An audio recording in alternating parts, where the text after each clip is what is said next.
What an absolutely great time to be alive, isn't it? I am here to serve your will, for that is my civil duty. Hello there, everybody.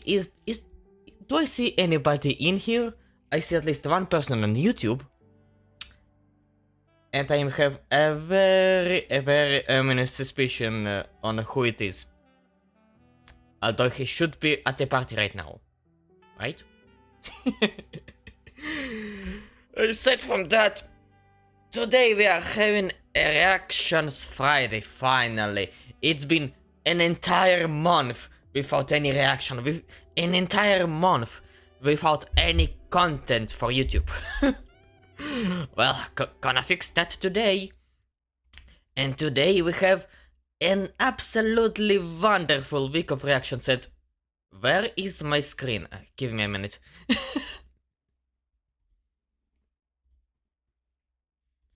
Here is my screen. Okay, that was weird for a second, I'll be honest. But aside from that, today we have an HLC video, 2 Fat Electricians video, an entire Casual Geographic video, we will get to you later, and a Youth Pastor Ryan video, who renamed himself Ryan Kelly Comedy for some reason, even though Youth Pastor Ryan was a way funnier name. I will be honest, even though he's not a real youth pastor, but whatever. So we start, per every stream tradition, with an HLC video when he releases. Right before I start my stream at a Monday, Wednesday or Friday. And Saturday, when I have the mood for Saturdays. It's actually very convenient when a fresh video releases right when you start streaming. Hello, Apex. Oh, what's up, Dark? I wish your comment was showing on my stream screen. I am the one person. Good to know. Sadly, your message will not be seen over my head. Apparently, the program I'm using for the chatbot, it cannot display the YouTube chats for some reason. Never mind, let's start reacting. Finally! Oh, also, there's that one video that you wanted me to react to, but don't worry, that will be after all of those. Hopefully. Let's start watching. By the way, look at the like to dislike ratio. 4,000 likes to 3 dislikes. Who is the person you thought about? My dad. My dad. I just know my father, what can you say? Let's finally start, okay? Oh, it's been a while since I was saying my ears. Alright, let's start. If this is what you're trying to do, America? By the way, I have the fun juice. So this stream I will be energetic as fuck. That is it.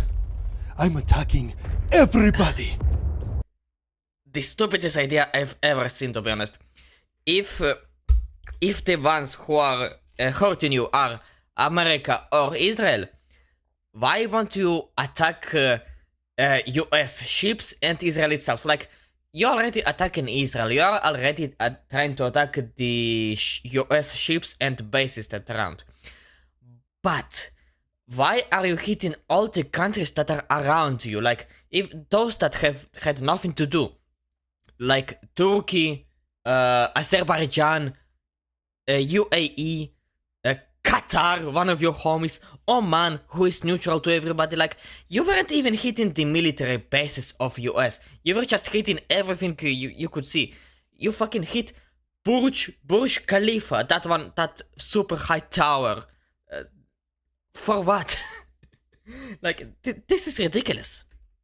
I'm sure that is gonna turn out Also, Vatak. wonderful for you. Ow! What the hell did I do to you? Yeah, exactly. Oh! There was a time that we were on the same side! Exactly. Like, Iraq was semi-homies with Iran too, like, if I'm not mistaken. they do have some Shia Muslim cells in Iraq. I am switching to Linux. Oh, congratulations, Dark. Power to you. I'm not sure if I will ever be able to use Linux unless it will be a Steam OS. Unless Steam OS officially comes out completely by Valve. I might not be able to play Halo after 2026. That sucks. Unless Microsoft figures out how to play Halo on Steam OS. On Linux. At all. Who knows? Who knows? You know, after the stream, I will try to launch the Halo Master Chief Collection on my Steam Deck. Maybe something will turn out after that, but let's not get ahead of ourselves. We need to continue the video. You were once a tyrant. You will always be a tyrant. It takes one to know one, isn't it? Oh! What the hell, man? I have always been nice to you. Okay, Israel. Kinda fair, like, because you hit me, I hit you, but... not a nice feeling anyway, so whatever. By the way, I forgot the name of the video. Nerd1 Kid 0. Seriously? Yes, seriously. Yes. Oh my god, this is what I was talking about on Wednesday in the Wednesday stream. By the way, come to the Wednesday stream if you haven't. To the streams in general, if you haven't. We have a great time. For those who are on YouTube. Oi. Following button. Really, Israel? Was it because of the pagers?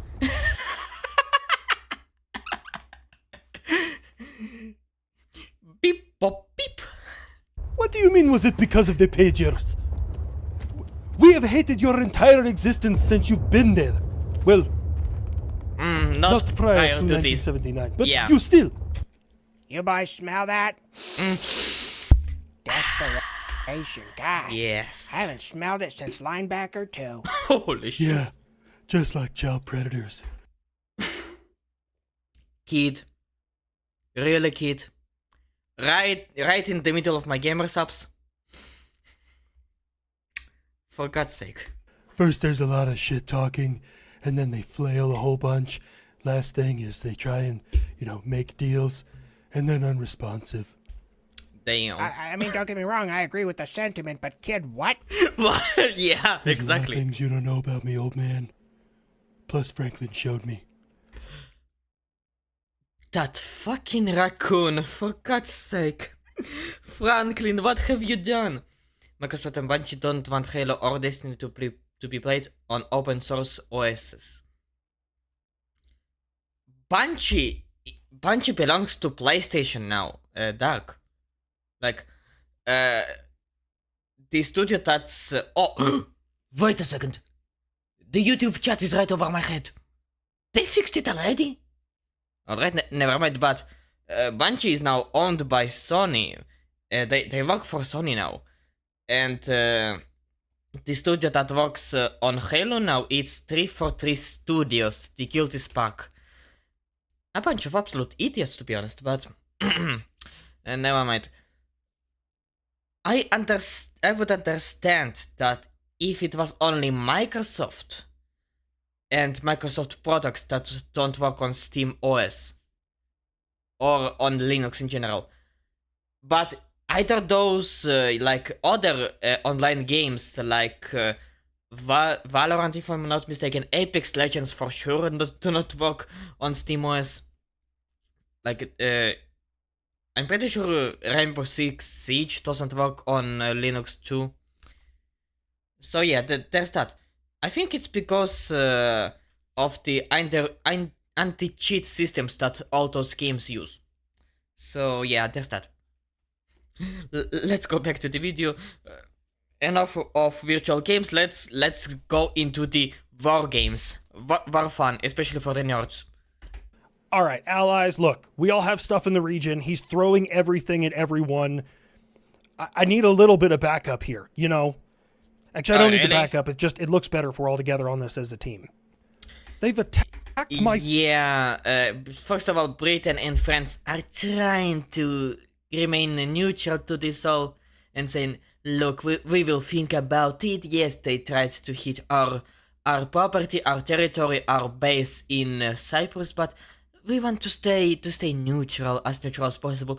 We don't want to piss off our entire Islamic majority in the countries, you know?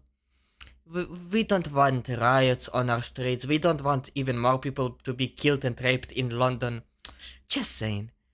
Also, I am withdrawing from everything Microsoft and Google. I will soon deactivate every other account except for Discord, Steam, Blizzard, and my Discord account I use for YouTube. Damn! you pretty much saying fuck AI at all. That's what I'm guessing, right? Also, why do you stay with Blizzard? Like, there's no way you want to play League of Legends ever. Bungie is owned by Sony. Sony Games is American. Sony is Japanese. Dark, I mean, yeah, Sony Games did move their HQ from Japan to California in the middle of 2010s. But that's whatever. And animation is owned by the US. Yeah, I lost it, but whatever. Yo, the furry feet sniffer is live. Shadow! For God's sake!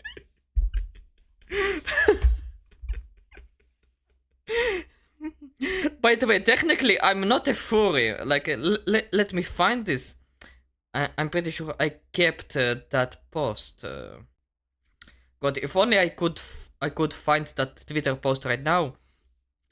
Don't forget me. Give me a minute. I need to find it. Where is that fucking post? I saw this Twitter post today.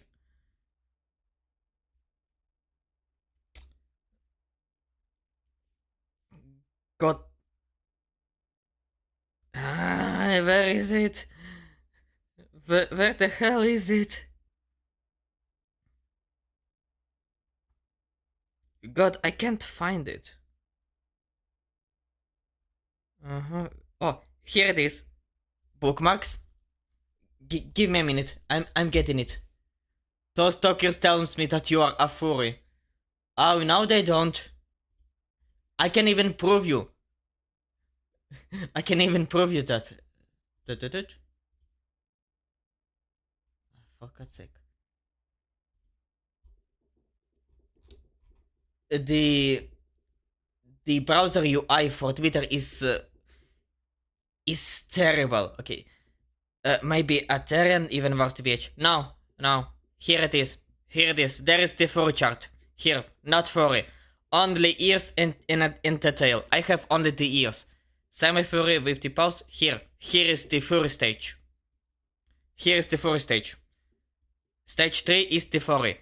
I'm not even stage 1, I'm stage 0.5. It's not even semi-furry. So I am in the clean. I am completely clean of any crime.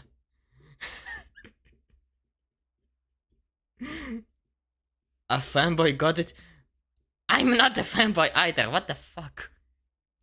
It's not anti-cheat per se. Linux has better anti-cheat on Windows than Windows, but Microsoft is pissy about giving Halo to Linux, and Bungie is just salty about giving Destiny to Linux. It's stupid. Also, Shadow is back. Great. Yeah, it is great. Hello, Shadow Walker. Yeah. Can we my tongue? Can we get back to the video finally? You're up to date with World War 3? Yeah. Like getting, I'm pretty sure I am more up to date than HLC.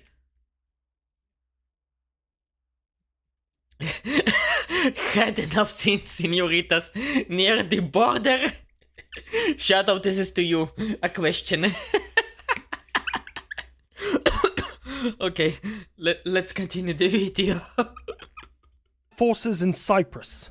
If we're all together on this as a team. They've attacked my forces in Cyprus. Are you gonna do about it something? Oh, wait, no. You can't, and you don't even want to. I'm playing Rainbow Six just to get a better aim for World War 3.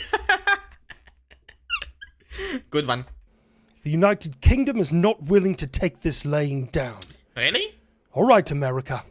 Hell yes. Thank you, Beans on Toast, for Don't cheer up so quickly. You did not let him finish. waking up. What are you bringing to the fight?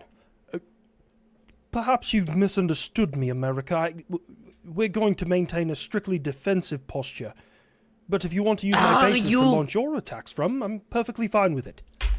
First of all, you don't have any bases even near Iran, even within like target range. So you cannot even do nothing without even getting at least an aircraft carrier near the Persian Gulf. So what are you going to do? Damn it! Exactly. You were literally right there. You were right on the cusp. Fuck. Okay, that's fine. I'll just do everything myself. Did you forget your Jewish buddy who is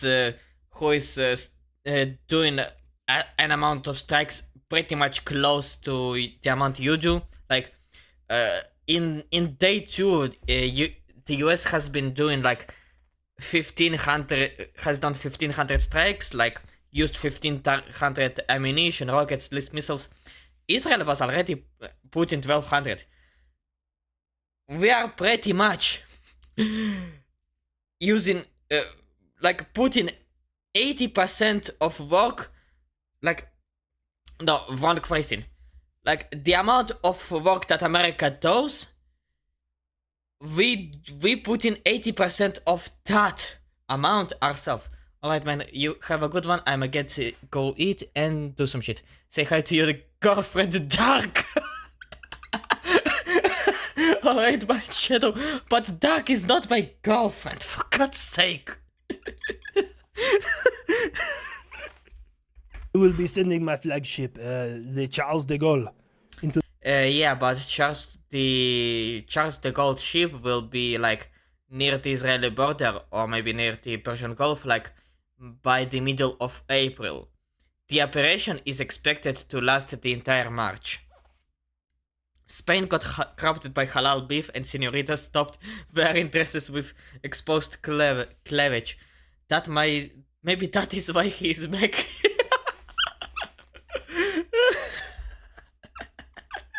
Maybe that's the reason. That makes sense, to be honest. to the Mediterranean to help and assist America. Oh, heck yeah, France. I thought you surrendered. Yeah, to be fair, Macron already did like put down his pants, so what can you do about it? One fucking time. you surrender one fucking time against a Nazi war machine, and all of a sudden, that is my entire personality. Pretty much. People don't forget. Also, I mean, you technically surrendered your entire country to people who are immigrating there, so there's that. Yeah.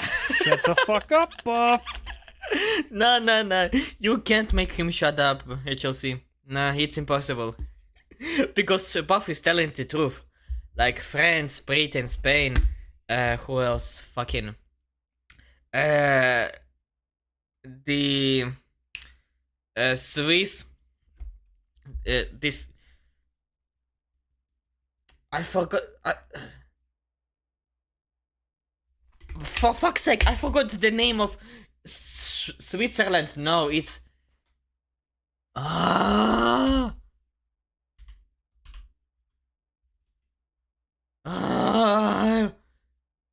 Sweden, right, Sweden too. They all surrendered to Muslim immigration, so fuck all of them. Thank you, France. I appreciate the support. The Spanish people will not participate in your war, America. Fuck you anyway. Fuck you. We really don't care. You don't even have any naval forces, so what are you going to do about it? By Furry Fanboy Terian, Cosmo Cowboy Crowman. For God's sake, Dak. For God's sake. Wait. My eyes are not working. Damn it.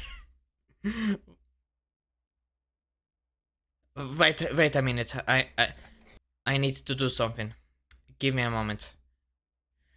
Ah.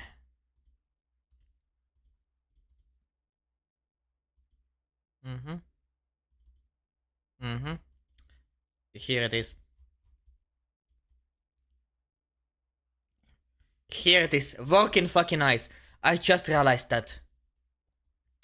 Yeah, the new model rigging is going officially to the toilet. Fuck it. Anyway, back to the... I'm way too fucking high. Here, that should do. Alright, back to the video. Come on, Spain. You're making us look weak in front of the retarded guy. Lays the fucking camera on me now.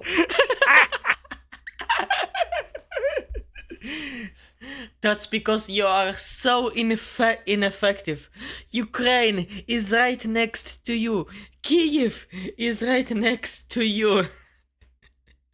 And yet, you cannot even get Zelensky. You cannot even get a finger on Zelensky. Like, you cannot do anything.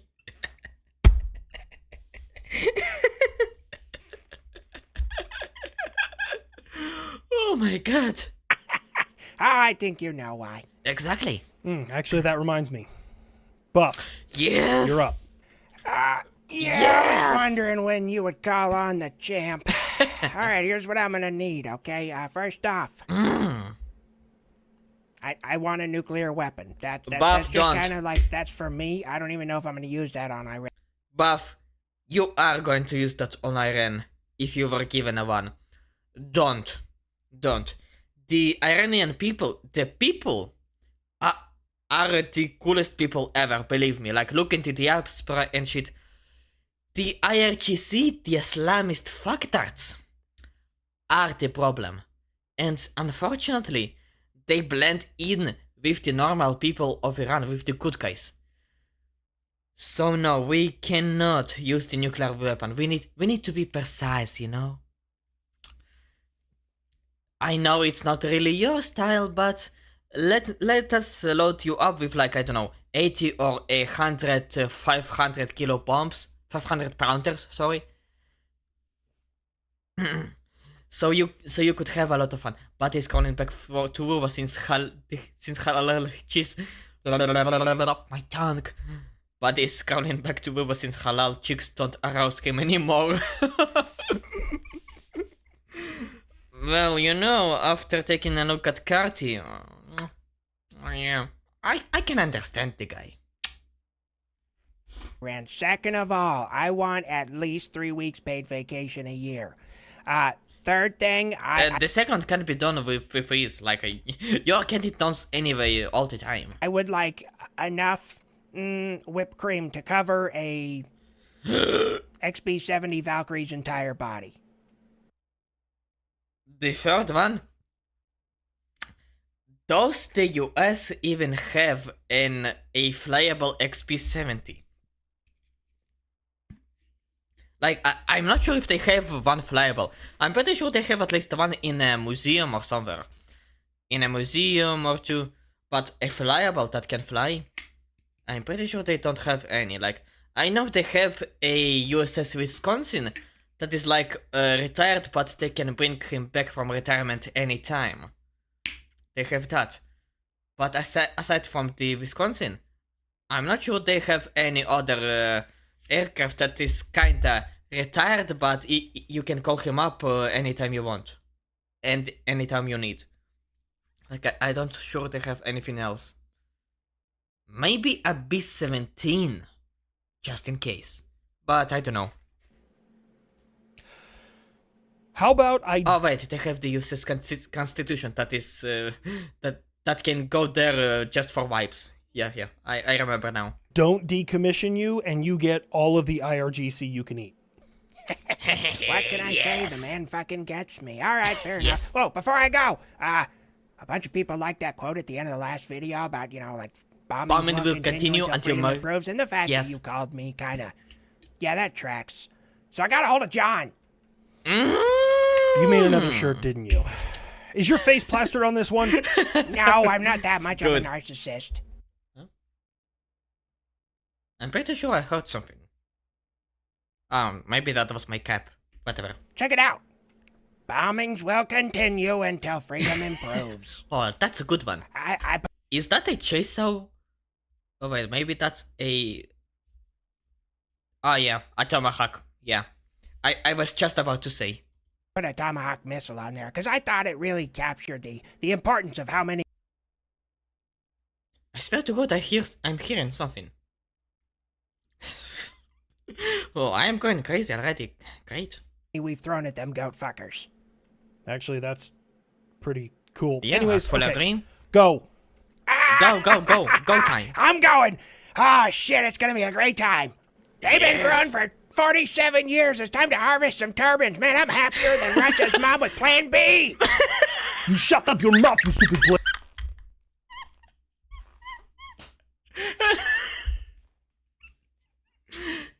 Let's be honest. Buff should have said a B2.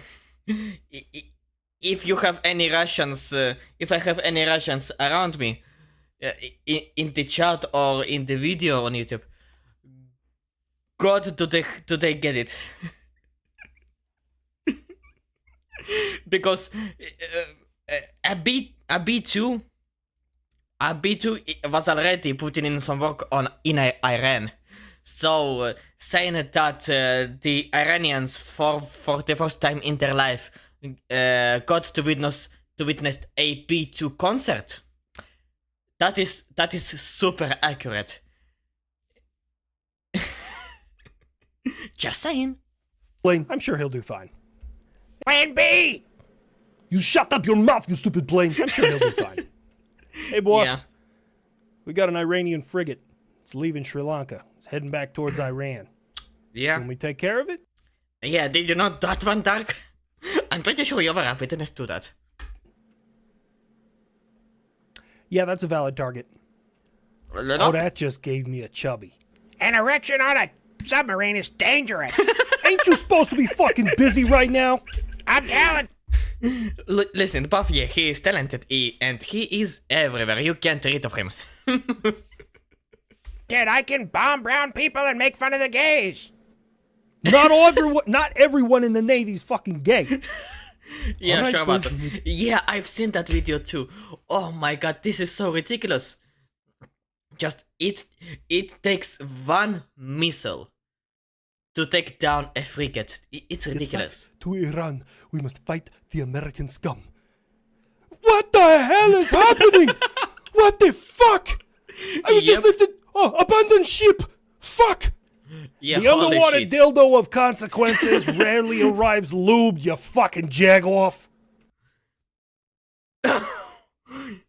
Okay, that's a strong phrase, but yeah, he is accurate. By the time he gets to by the time the torpedo gets to the frigate, like because of the water, the lubrication wears off halfway. So yeah, he is out of line, but he's right. Bloody hell. Yeah.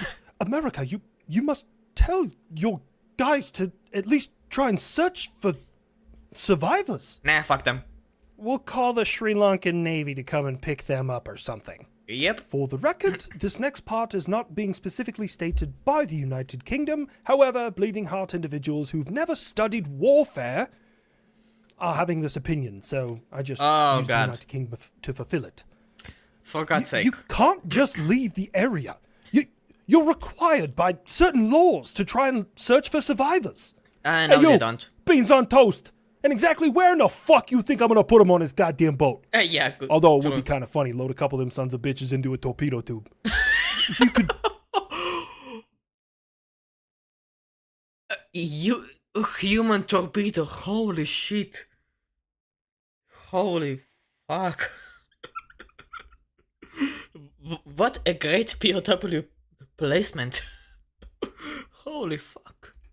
Place them on the outside of the vessel and just keep them held at gunpoint. Then what's the point of a submarine if it won't be under the water? Tell me that. Riddle me this, UK. Sorry, Binson Coast. Oh, then I lock down the hatches and just submerge. It's fucked up. It's more fucked up than I thought it would be, but I'm here for it. No, you would have to stay surfaced. Fuck you. You want me, a global asset, a nuclear-powered submarine, to give up my main ability to stay hidden while we're in the middle of a conflict? Yeah, that is completely stupid. This is why we make fun of you. Are you retarded? I mean, he is retarded, but don't tell him that. He's kinda sensitive. On the other hand, you know what? No, fuck him. He is retarded. I ask him the same question all the time. Oh shit, there's a large group of them. Heads up, fuckers! I should probably say it in their native language. Durka, Durka, flying death machine, Durka, Durka. While we were still on that like submarine thing, I dug into the Mark 48 torpedo. Huh? Now, submariners, don't crucify me. This is just what the internet says. Okay. The torpedo itself is...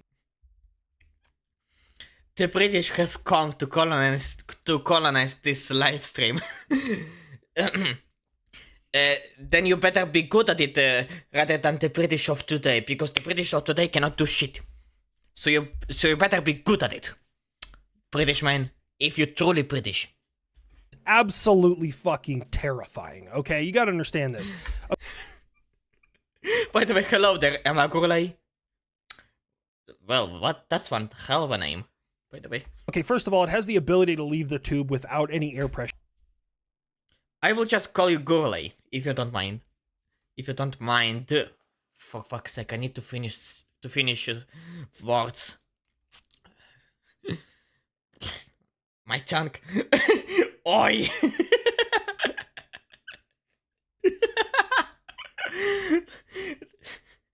Oi, the British are pissed. Good.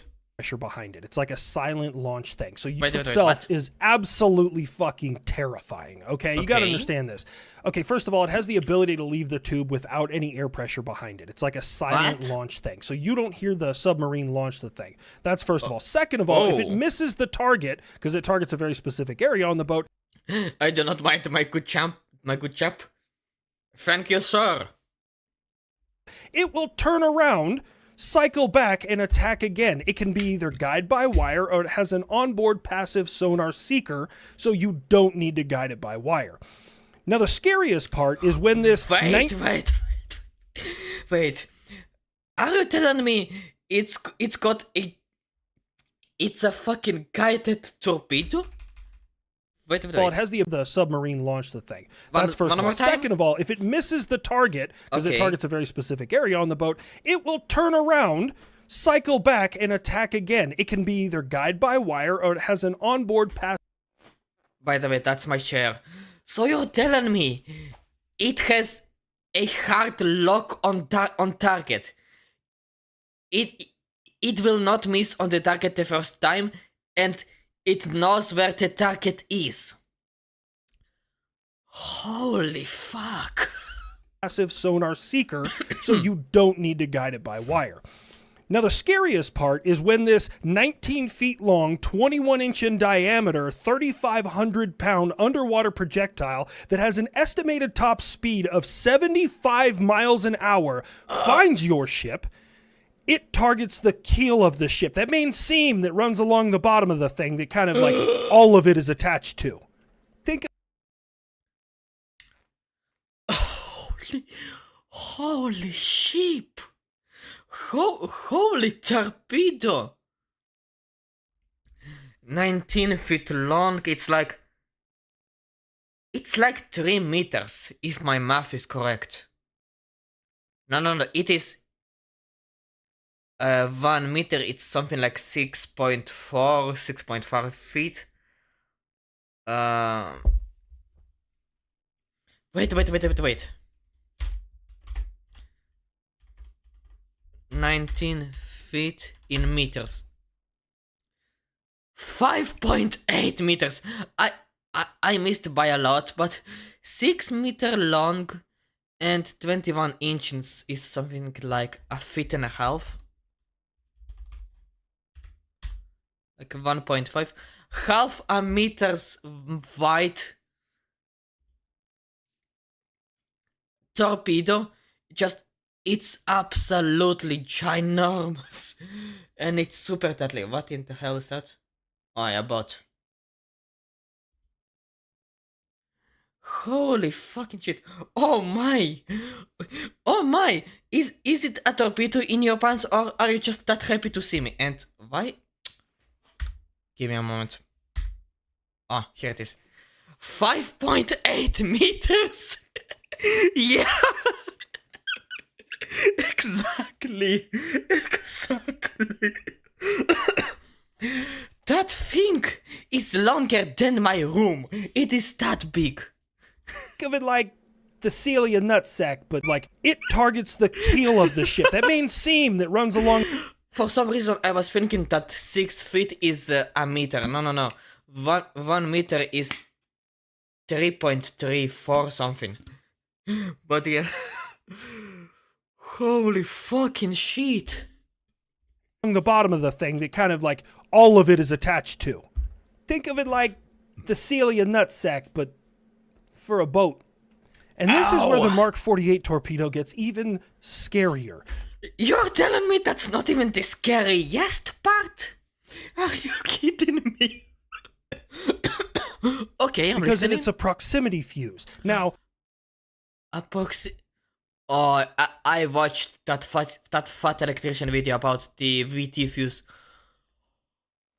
It's even more terrifying. if you're like me, I had to dig into that because I think proximity fuse, I think air targets, fragmentation, and that wouldn't work. Yeah. I too thought of that for a second, yeah. But wait. How does it work underwater?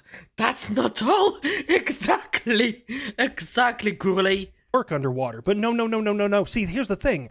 Water is a non-compressive liquid, so when you blast it at a range with a 650-pound warhead... 650-pound warhead, it's like 300 kilos, right?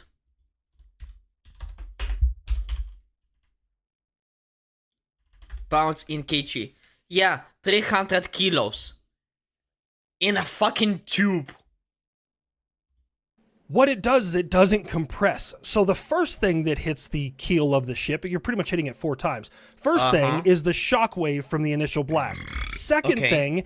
Sorry for my burping. ...is the cavity opening up, and you have now super speeded whatever water into the bottom of the keel, hitting it like a ton of bricks. Now you have a giant void underneath the ship, which then quickly collapses, and then that... air pocket that collapses hits it another time, and as the ship comes back down and slams on the water, that hits it another time. Holy shit. The more I learned about the Mark 48 torpedo, the more profound respect and fear I have of submariners. Holy shit. This is why I'm thalassophobic. Phobia of the ocean. No. Thalassophobia is more than a reasonable fear. Like, I'm pretty sure 95% of all planet Earth is thalassophobic at some point. Like, nobody wants to go to Bikini Bottom, if you know what I mean. Like, Bikini Bottom. I'm not talking about what's below Bikini Bottom. Like, I'm totally getting you. Holy fuck. It's basically the American military-industrial complex's version of the Leviathan. Because we can pick up your average surface combat vessel and throw it like a fucking frisbee. That would have been the Kraken. Yes! Exactly! That's what I'm talking about. Yes, you're right, Kurei. So now it's my time, right? Kid, my boy, F-22, Raptor, Kiddo, my boy. I have some bad news for you, my boy. Please, don't be mad, alright? Don't be mad, kid. Don't be mad. Listen, I know you're having a hard time your entire life, but I need you to understand something. Your time will come, kid. Be patient. Believe me, be patient. One day, you will be shooting down J-20s, J-35s, Su-57s. You will be shooting down all of that once America goes to war with China. Please, be patient, kiddo. Be patient. Okay, now that we gave the kid some very needed emotional support, pre-support, not to mention the fact that the real life location got nuked and is probably at least a little dangerous. That's right, Bikini Atoll. Oh yeah, Bikini Atoll. The thing that literally inspired the SpongeBob series. That's right. You're right on point, Gurley. Oh my god. Not exactly. Oh my god. Oh my god. I'm still me, but I'm Israeli. Now put on the Jewish accent. You will need it. Engaging all pennies. Shit. Engaging all pennies. Yeah, we be saving money so much. That's true. Why the fuck is there a moth next to me? Never mind. Oh, stop it. I can't breathe, nerd. Oh, shit. The IRGC will not be Oh, made a hello there, Yak 130's trainer plane with at least some war capabilities. Put down this flag, will you? It looks super ugly, especially with that symbol in the middle. Love, are you ready, Israel? Far more than you know. Alright, I got his eyes on the target. Am I clear? Yes, you are clear. Yeah, they literally, the pilot literally asked like 5 times, can I clear him, can I get rid of him? They said, yes. Hit. Missile launched. Target destroyed. Continuing the operation. That's literally what happened. Take him down. No. Wait. You can't fucking do this to me. No. Brilliant reference. I know that one Punisher meme just because of the memes alone that always show up on Twitter.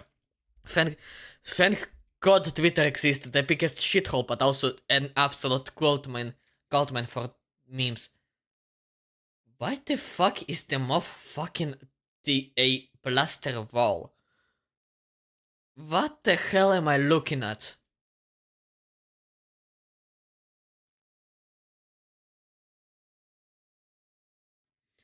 He is... okay, that's not a moth, that's a bug, but why is the bug just grinding himself on a plaster wall and then fucking the wall?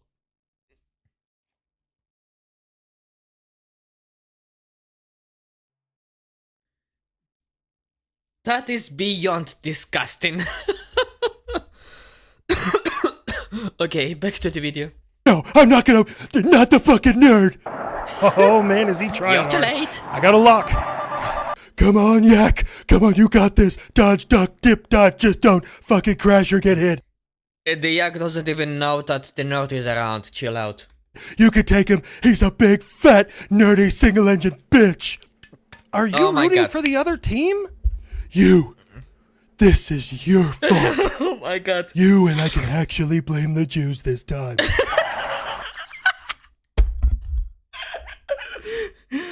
My god, we are being blamed for being too good at war. Just...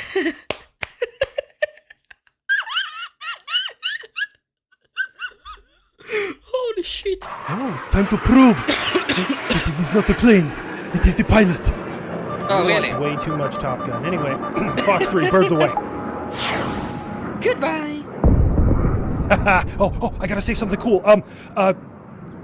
Looks like lightning only needed to strike once. Gay. You know, I don't care what you say. I'm still gonna ride this high. Oh, I'm so pumped. God, I want to kill some more stuff. Oh, fuck, is that the kid in my code? Oh, Jesus. Holy shit. Oh God, seriously, nerd, we're gonna have to work on your catchphrases, man. That was Yeah, the nerd is way too awkward at times. When he's been actually cool, he does not what to say. He does not know what to say. I can relate to the nerd, to be honest, because most of the time I do not know what to say or some cool catchphrase to say. Really, oh my god, I am burping again. That was just so bad. Yeah, That's fair enough. Okay, fine. Let me take every joke and slur you've ever said, cross-reference it with what I know about Iran, and see what spits out. Oh my god! He's downloading the buff database. I'm going to be mostly looking in the depths of this chat while I struggle to progress in my favorite game. Good luck to you. Good luck to you. Hopefully you will take over everything that is in the game. What do you think about say hi to your pedophile prophet for me? Sure, if you want to send me to the hospital. Why? Is it that bad? Oh, no, quite the contrary, it's great. I'm just saying I have to go to the hospital for an election. An erection lasting longer than 4 hours.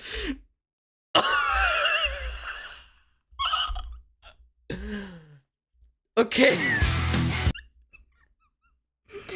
Buff just had to finish it with something fucked up. Is there any bloopers in the end? There's none? There's none. Oh my god, that was good. That was absolutely good. My first thought when I saw the news about the F-35 shooting down the Iranian jet was, oh, the kid is not gonna like this. Same fucking thought. I was thinking the same fucking thing because I knew the kid will probably lose it. Oh my god. 46 minutes of reaction for a 12-minute video. I was talking this much shit. Oh my god. Oh, that's wonderful. Oh, that was absolutely wonderful. Oh, I am sweating here. I am absolutely sweating.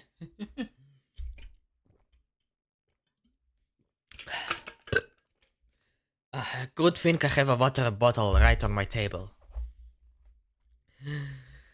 Ooh, okay, after such a first video, oh my god, that is a brilliant start. Let's go to the next video. The Fat Electrician video, the kinda consensual duo. Or the habitually fat duo, let's be more correct. The Florida man that ended World War II, Marcus McDilda.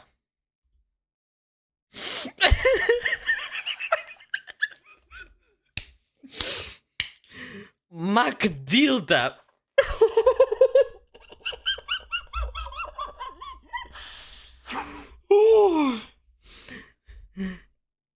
Florida man, the biggest troll of World War II. The pilot who helped win by the war by line. Wait, is that the pilot who got shot down over the Japanese skies after Hiroshima and said who flew his P-51 over Japan? He got shot down, and they started to try and get information out of him as to what was this nuclear weapon that destroyed Hiroshima. Like, is that the guy? Oh my god. Marcus McDilda, just the ups. You know, one Russian guy made a joke that our entire life, our entire history, is written by God himself, or not exactly God himself, by my tongue, but by his scripter, the one who is writing the script for our history. Like, that man, there are not enough races to give him for the amount of just ridiculous stories that he's written. in World War II alone. It's already a great start, even before the video started. Let's fucking go. I'm telling you right now, it's not clickbait. I will lay out the case that a Florida man BS'd his way into convincing the Japanese to surrender, and I'll probably end up ranting about communism along the way. Oh god. We are getting a trifecta, probably.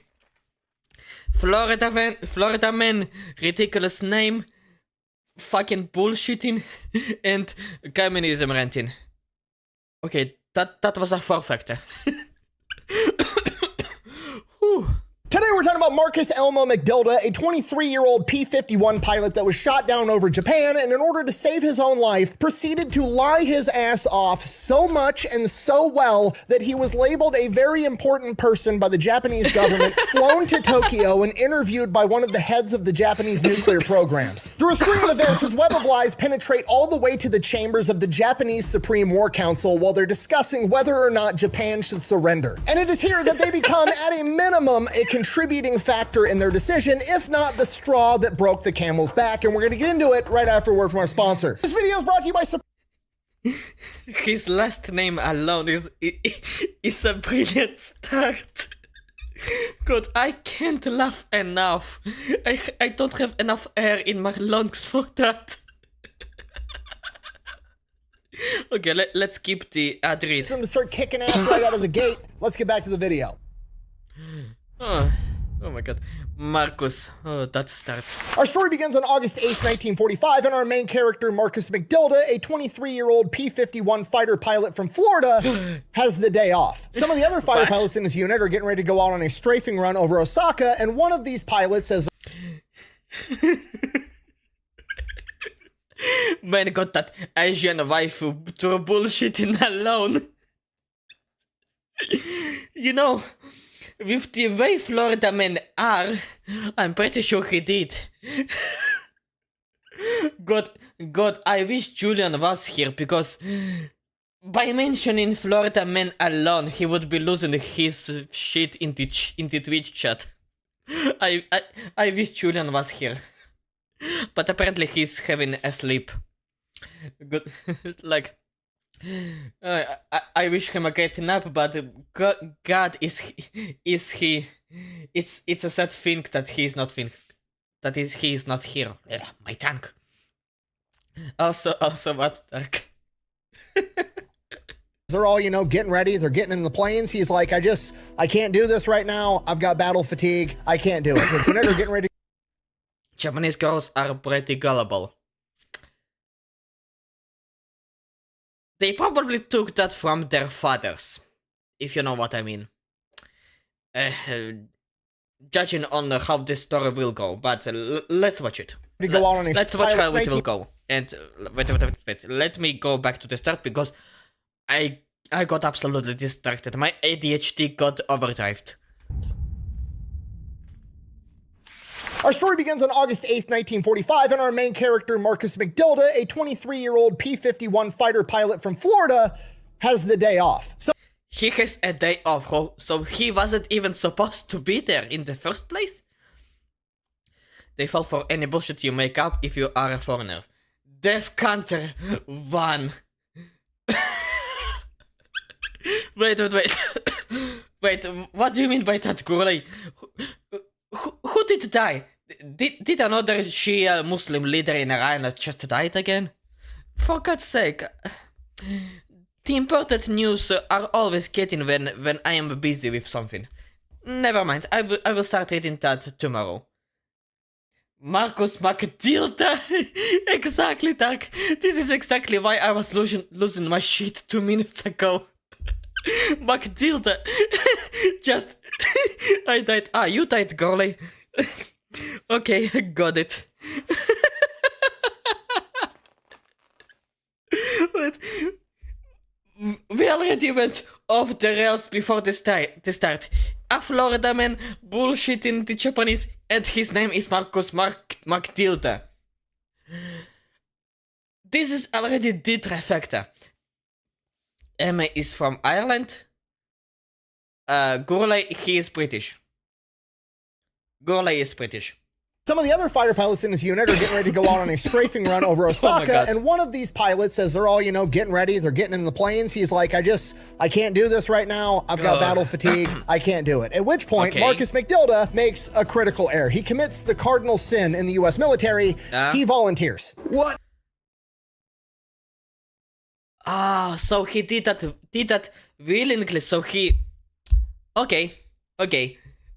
Florida man, always up to do some shit, no questions, like... Okay. So he goes. But yeah, volunteering for something in the military, it's always a stupid idea. He hops in this other guy's plane. It's already fueled up, has ammo, it's ready to go. They take off on this mission over Osaka. While they're executing the mission, he gets shot down. He survives, he crashes My older sister is naturalized Irish. Well, good to know, Darke. But it is, you're probably talented for Gurley, right? Even though he is British. Never mind. lands in the ocean. Presumably, he's floating around in the ocean for a little while. Then the Japanese... Wait, what? So he goes, he hops in this other guy's plane. It's already fueled up, has ammo, it's ready to go. They take off on this mission over Osaka. While they're executing the mission, he gets shot down. He survives, he crash lands in the ocean. Presumably, he's floating around in the ocean for a little while. Then the Japanese roll up and pluck his ass out of the water. Now he's captured.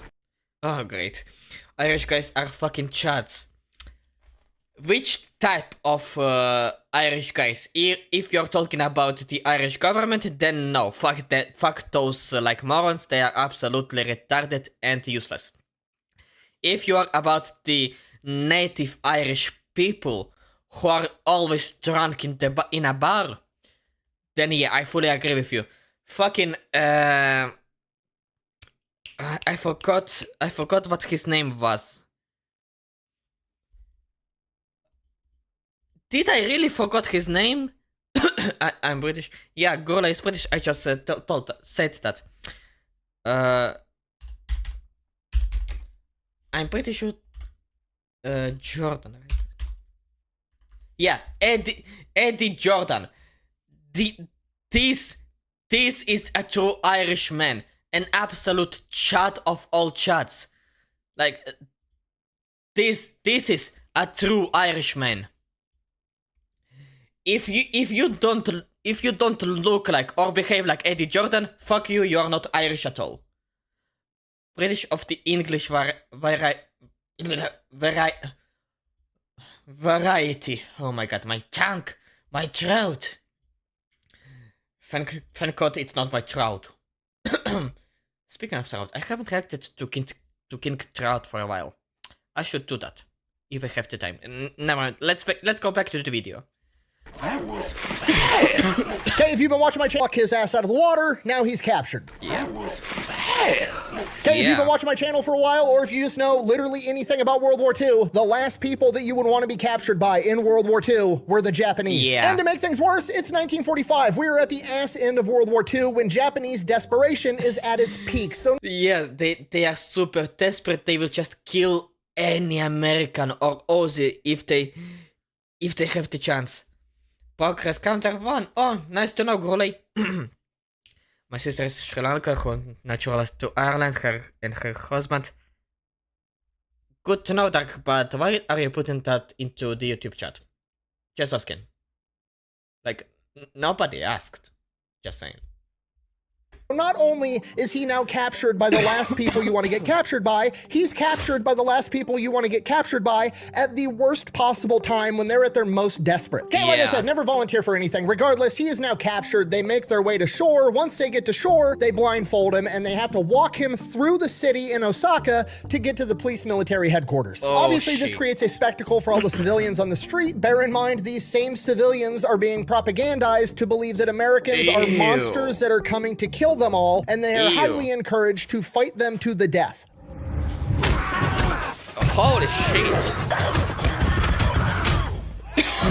Okay, if you're not picking up what I'm putting down, I'm trying to tell you that the mob of civilians and the MPs beat the dog shit out of him while he's blindfolded the entire way to the police station. They get there. That's painful. He gets strapped down to a chair, and the My alert message got deleted. Also, I put it since you called that guy pure Irish. I did not call Gurley pure Irish. I was talking about Eddie Jordan, a proper Irishman. Gourlay is British. Like, yeah. Interrogation begins. The questions start off pretty much exactly how you think they would. Like, hey, you got shot down in a P-51. Tell me everything you know about the P-51. Marcus lies about everything, just making up whatever they want to know. He's making up a stat. He's giving them the wrong answer, but he's acting like it's the truth. Then after he's answered all the questions they want answers to, they leave. A little bit of time goes by. He's still in the room by himself, strapped to a chair. Eventually, they come back in and they just beat the shit out of him all over again. Oh, fuck. Then they ask him the same guy. questions over again. And this goes on for hours. They come in, they beat the shit out of him, they ask him the same questions. They're just trying to see if he gives a different answer after an ass whooping to see if he's lying about something, to figure out how credible his answers actually are. Then they come back in and they're like, how many P-51s are stationed on It's Eddie, not Emma. Check the chat. My other message is hidden, I think. Wait, really? No, it's not.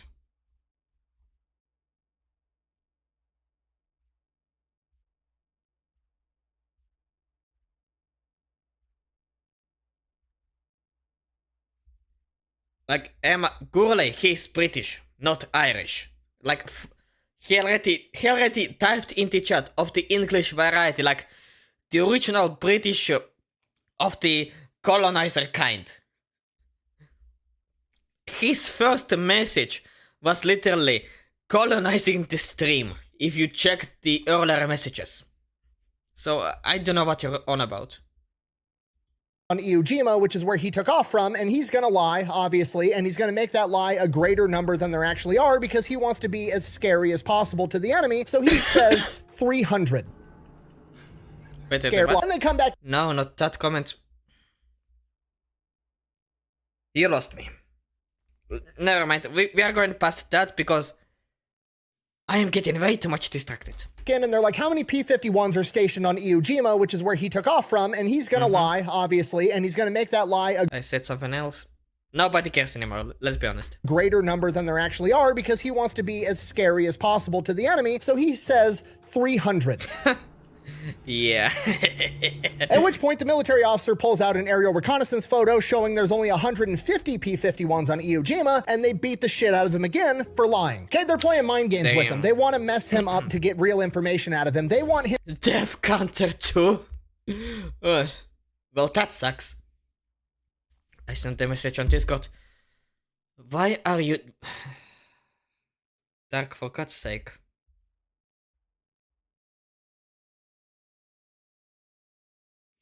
My sister sent me a video of some guys beating the shit out of a Muslim to be rapist because he tried to assault a teenage girl. Huh, that's good to know. So, okay.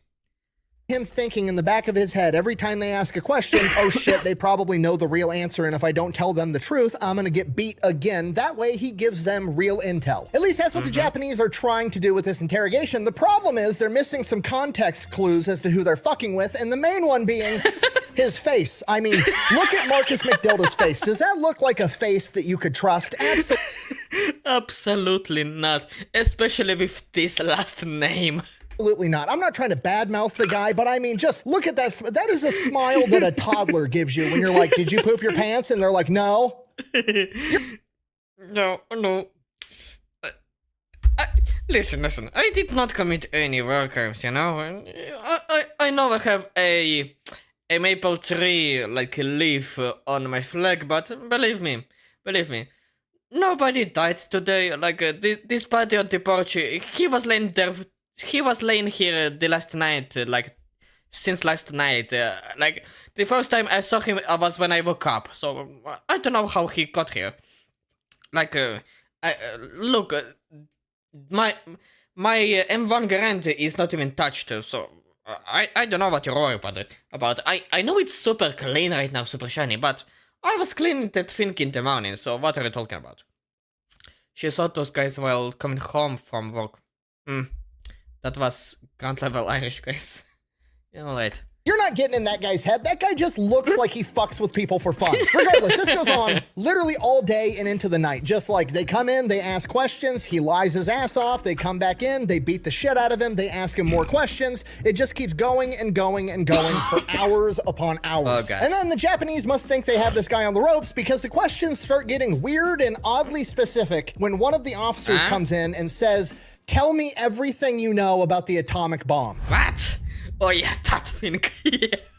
And this throws a wrench in Marcus's plan because he doesn't know anything about the atomic bomb. Like, he doesn't even know enough to lie and bullshit to make it seem like he knows what he's talking about, so he tells him the truth. Holy shit. I don't know anything. Okay, important context, it's nighttime on August 8th. August 6th, 2 days prior, America just nuked Hiroshima. And at this point, technically, Japan isn't even sure yet that they were nuked. I mean, obviously, they knew they were hit with a massive bomb, but they didn't know if it was an actual nuclear warhead yet or not. Holy they had shit. their nuclear engineers out at Hiroshima sifting through the rubble, trying to determine if it was in fact a nuclear weapon, and America had figured out how to do it. And the scientists would confirm that it was a nuclear bomb by August 9th, but at this point, they don't know that yet, so the Japanese are looking for literally any intel whatsoever, even if it's just him confirming that, yeah, that was a nuke that we dropped on Hiroshima. But the problem is, Marcus is a random-ass fighter pilot stationed on Iwo Jima, 750 miles away from Hiroshima. He doesn't know shit. Not only does he not know anything about nuclear weapons specifically, he might not even realize that Hiroshima was hit with some new type of weapon. He might have not even heard that yet. He has no clue what they're talking about, but they just keep kicking his ass and asking him questions about the atomic bomb. Ow. With the head, the victim gets all fuzzy.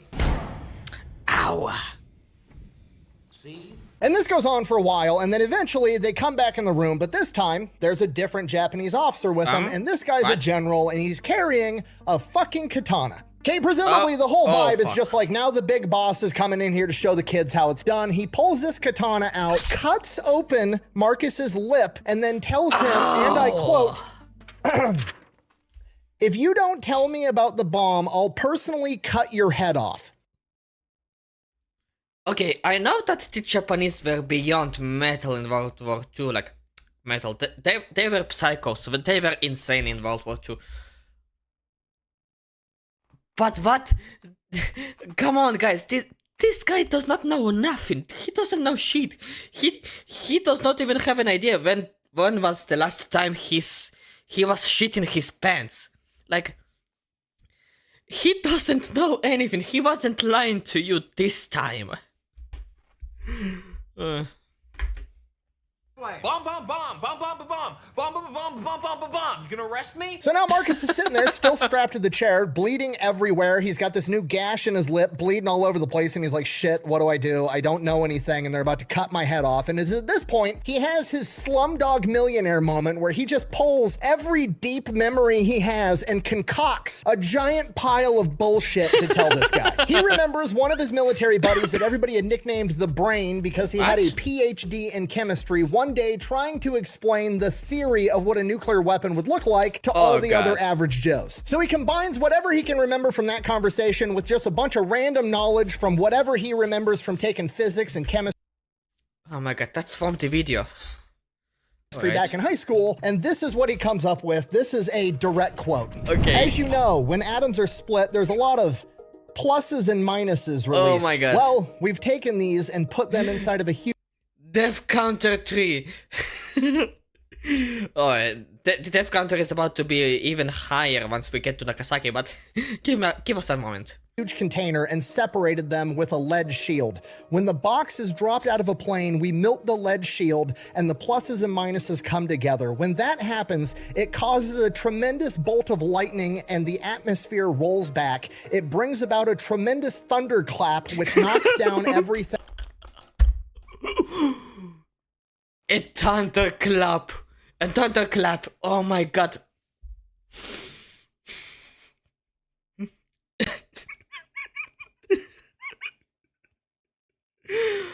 I am going to thunderclap your cheeks.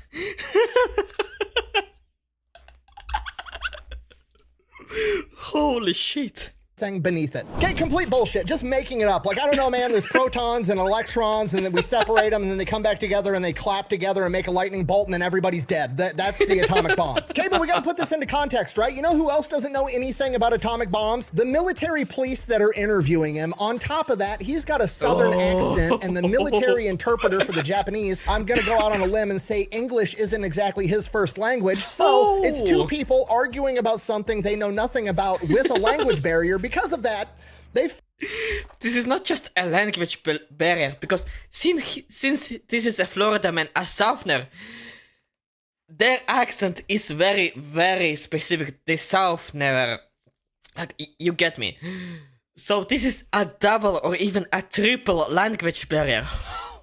This is great. fucking buy it. Magdilda as the Japanese celebrate their discovery.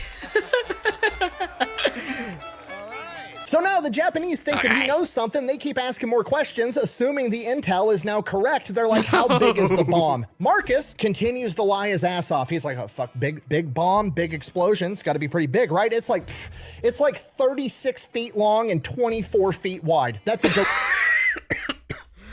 36 feet long. It's like 11 or 12 meters. Marcus continues to lie his ass off. He's like, Let me listen. Big bomb, big explosion. It's got to be pretty big, right? It's like 36 feet long and 24 feet wide. That's a Okay, 11 or 12 meters in length, and roughly around, let me guess, something like 7 to 8 meters. Let's see if my math was correct.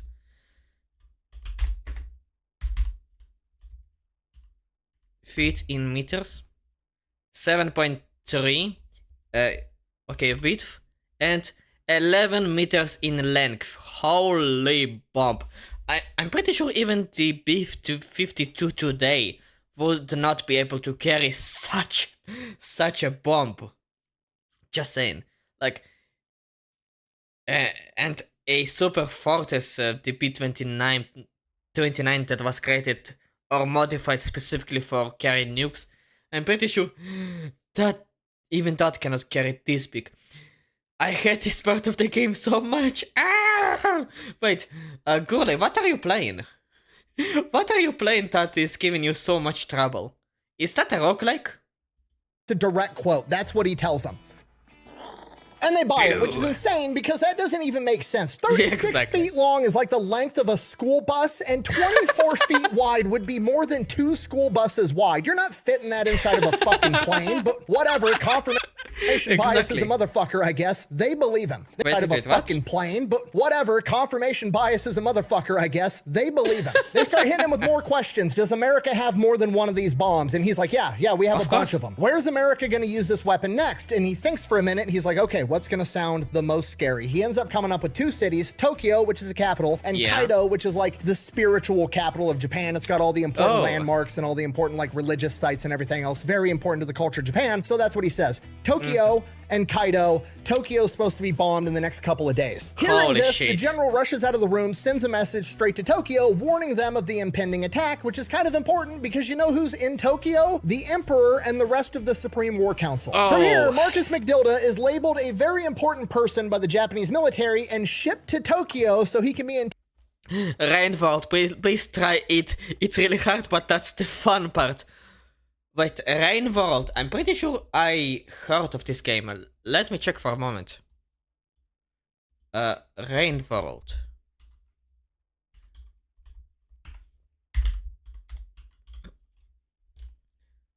Oh yeah, the game with the like ferret cat or whatever this is. Ah yeah, I've heard of that.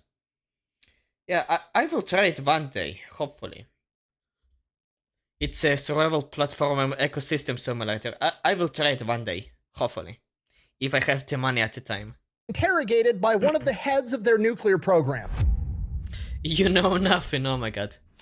Okay, the Supreme War Council of Japan. You have the Emperor, who's like the head of everything. He's all powerful. He has complete authority over everything, but beneath Kinda. him is the Supreme War Council, the Big Six as it's commonly referred to, which is basically the 6 people actually running Japan. It's comprised of the Prime Minister, the Minister of Foreign Affairs, the Minister of the Army, the Minister of the Navy, the Joint Chief of the Army, and the Joint Chief of the Navy. And right now, at the same moment that Marcus McDilda is getting interrogated in Osaka and or in transit on his way to Tokyo, they are having a meeting in an underground bunker deciding whether or not Japan should surrender, and if so, what are the terms going to be? So right now, it's August 9th, 1945, and they've pretty much been in this meeting only stopping to eat and sleep since Hiroshima was bombed on August 6th. Now, the Big Six at this point in time is divided on whether or not they should surrender, and the reason for that is they don't even know for sure that it was a nuclear bomb that hit Hiroshima. They haven't heard back from the scientists yet. Then they hear back from the scientists that it was in fact a nuclear bomb that hit Hiroshima, at which point the conversation shifts from, okay, it was a nuclear bomb, but surely America only has one because they have a nuclear program. They knew how incredibly hard it was to get enriched uranium to be able to make nuclear warheads. So even though America was able to make one, surely they weren't able to make 2, let alone more. So half of the Supreme War Council's attitude is, we've already weathered the storm, let's just stay in the fight. And then the bad news just keeps rolling in. Bad idea. And why is there a T-34, a Soviet one, in the video? Like, wow. The Supreme War Council, they get word that a couple of hours ago, right after midnight on August 9th, the USSR invaded Manchuria. And then shortly after that, they get word that an American P-51 pilot was shot down over Osaka and interrogated, and apparently knows all kinds of stuff about the nuclear program, and he says that America has a ton of nuclear bombs, and they're going to be nuking Tokyo next. After hearing this, half the War Council is still not convinced. They refuse to believe that America has multiple nuclear weapons, let alone enough to win the war against Japan. The primary guy pushing for this is the Chief of the Navy's General Staff, Admiral Toyota. So they're in there, Toyota, of course. Death Counter 3. Great. Arguing, they're going back and forth for hours, like, what if this guy's telling the truth? This guy's not telling the truth. And then somebody else walks in with more intel. America just dropped an atomic bomb on Nagasaki, and everybody presumably just kind of looks at Admiral Toyota like, apparently they have more. And apparently the next... Apparently they have more enough to nuke at least one more time. one's hitting Tokyo, which is where we're at. At this point, the conversation shifts from whether or not we're going to surrender to how we're going to surrender. And again, they're split pretty much down the middle. All the people that were against surrendering are now okay with surrendering, but they have 4 conditions. And those conditions are: the emperor has to remain in power. All the Japanese military that's overseas has to be de-armed and demobilized by Japan and no one else. Right. As if we are gonna trust you. Yeah. All Japanese war criminals have to be taken to trial and punished by Japan, not an international council or any other country, and there will... Yeah, I'm pretty sure the Nuremberg trials went the same way. Yeah, and that went kinda shitty, somehow. ...be no occupation of mainland Japan. Yeah, they can fuck off. Basically, they just want to throw their hands up in the air and be like, okay, the war's over, everybody go home. Done, everybody.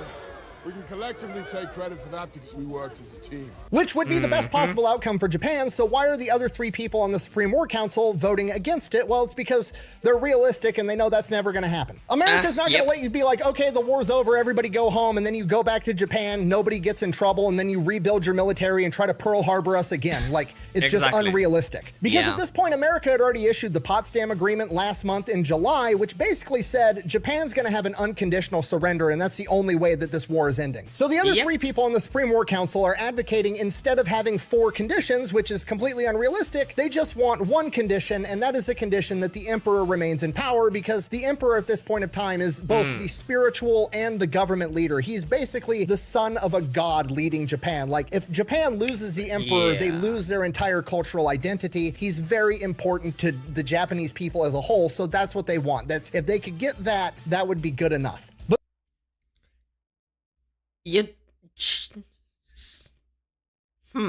Now that I think about it, like, this is an alright condition because the emperor, he doesn't really have any power in the first place.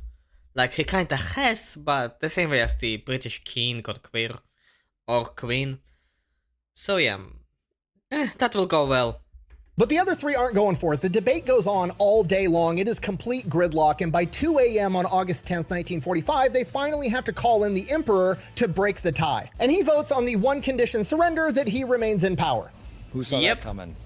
I did. And that's that. Japan is now surrendering Yeah. on the singular condition that the emperor remains in power, and shortly after that, later in the morning on August 10th, 1945, Douglas MacDilda finally makes it to Tokyo and is interviewed by somebody in charge of their nuclear program. He walks inside this I almost just got blown up.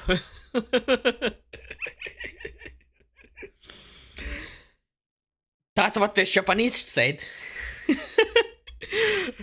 That's what Hirohito said.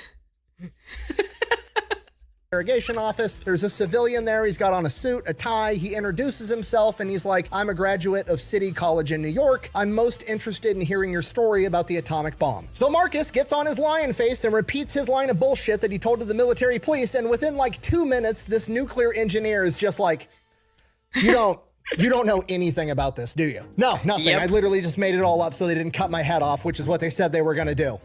Yeah, Yep. that makes sense. Yep. I cannot blame you for that, buddy. I cannot blame you. You did well. Go home. Here, according to all the documentation that we have, they then proceeded to have a civil, friendly conversation for a little while, and then he got sent to a different jail cell where he never got his ass beat again. The dude is just, he maxed out the charisma skill tree, okay? So now the Japanese know that this guy was full of shit, or at least he doesn't actually understand how nuclear fission works, which, you know, for a fighter pilot, that would make sense. But he was right about America having more bombs because they just bombed Nagasaki, and he could be right that America has even more, and they're gonna be bombing Tokyo tomorrow, which is what he said, so it doesn't change their decision to surrender. They still are willing to surrender to the American government. On August 12th, the American government comes back to their one condition surrender and says, no, it's going to be an unconditional surrender. To which the Empire of Japan agrees, and by August 15th, 1945, Emperor Hirohito briefs the Japanese people over radio waves where he tells them that Japan is having an unconditional surrender because, and I quote, a new and utmost cruel bomb. Yep. Good. The real reason that Japan surrendered was actually because the USSR invaded Manchuria. Oh my god, I hate this stupid commie talking point. You know what? I got time today, actually. Oh my god, we are about to hear some mad shit right now. And here we go. Yes, Einstein, Japan, the one military in World War II that was world-renowned for never giving up, fighting till the bitter end, and be willing to die rather than dishonor themselves on the battlefield, surrendered their entire country because the USSR invaded, let me check my notes, northeastern China, 1,200 miles away from mainland Japan. Makes perfect fucking sense, especially when you take into consideration there's an ocean in between China and Japan, and the USSR doesn't have a fucking navy to move their troops. Yeah. Can't swim. What? Now, to be Exactly.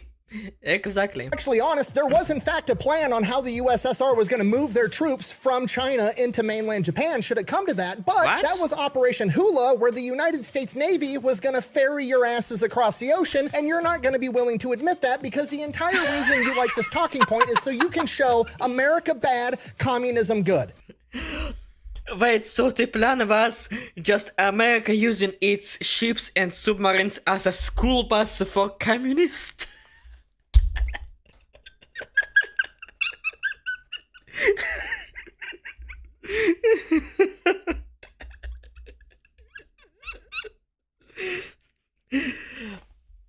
Alright, commie boys, go get on the ship.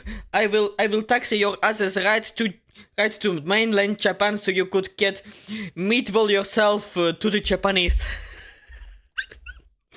Oh, that sounded better in my head, to be honest. But it actually was because of the shock factor, because the Soviet Union and Japan had a non-aggression pact, so they had no idea that this attack was coming.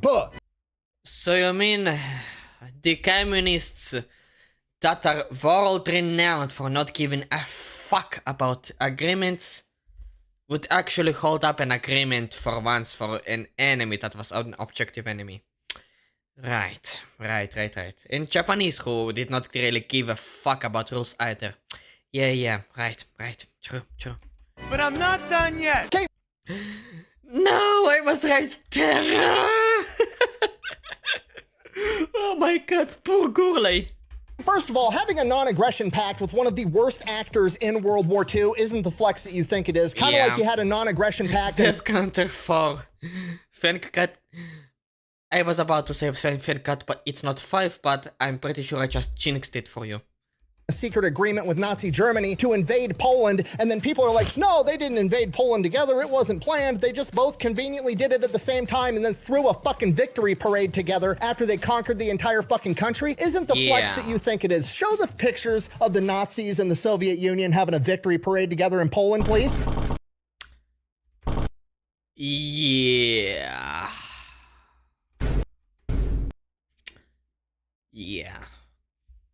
By the way, this T-26 is a real piece of shit. Just saying.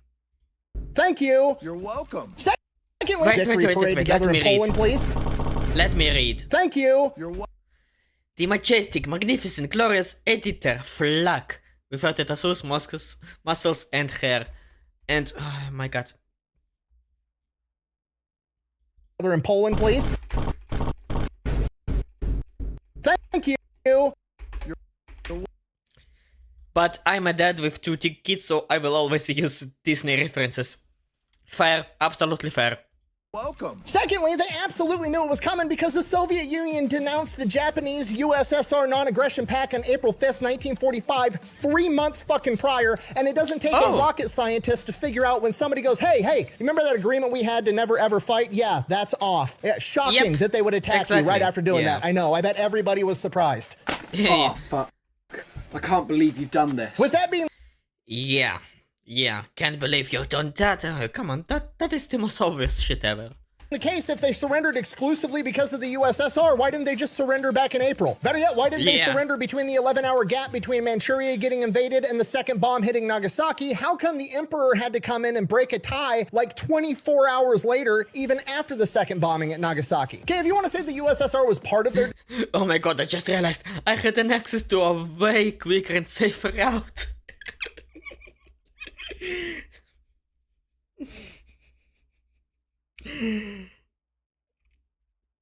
That's what the Japanese said after Nagasaki. Oh my god, I will be banned after those jokes. Decision to surrender? Sure, absolutely, I'm right there with you. It was definitely an added factor on top of the sun rising multiple times a day on several occasions, for sure. But the main reason was the fact that America figured out how to drop a fucking star out of an airplane. Saying stupid shit like Japan didn't surrender because of nuclear bombs, they actually surrendered because of the USSR invading Manchuria is like saying, oh, my cousin Ronnie had the flu and then he died. Oh, really? Your cousin Ronnie died from the flu? Yeah, for sure. It was also the car wreck when he careened off a cliff. No, your cousin Ronnie died in a fucking car wreck. He also had the flu, okay? It might have been a small contributing factor. It's not what we're writing down on the death certificate. Okay, and here's the dumbest part. Let's just say that you're right. For the sake of argument, you're not right, but let's just say that you are, and Japan actually surrendered because the USSR invaded northeastern China 1,200 miles away from their mainland. Let's just say that's what actually happened, okay? Even if that were true, it's still America's fault because the USSR wouldn't have survived till 1945 if it wasn't for Lend-Lease, and that's not according to me. That's according to Joseph Stalin, the leader of the USSR. When he... I heard that quote so many times from HLC. Let me remember that quote. The United States is a country of machines. Without those machines, through Lend-Lease, we would have lost the World War. This war. Yeah, that's roughly the quote, if I remember it right. He said, and I quote, "The most important things in war are machines. The United States is a country of machines. Without the machines we received through Lend-Lease, we would have lost the war." Almost 1-to-1, like 90%.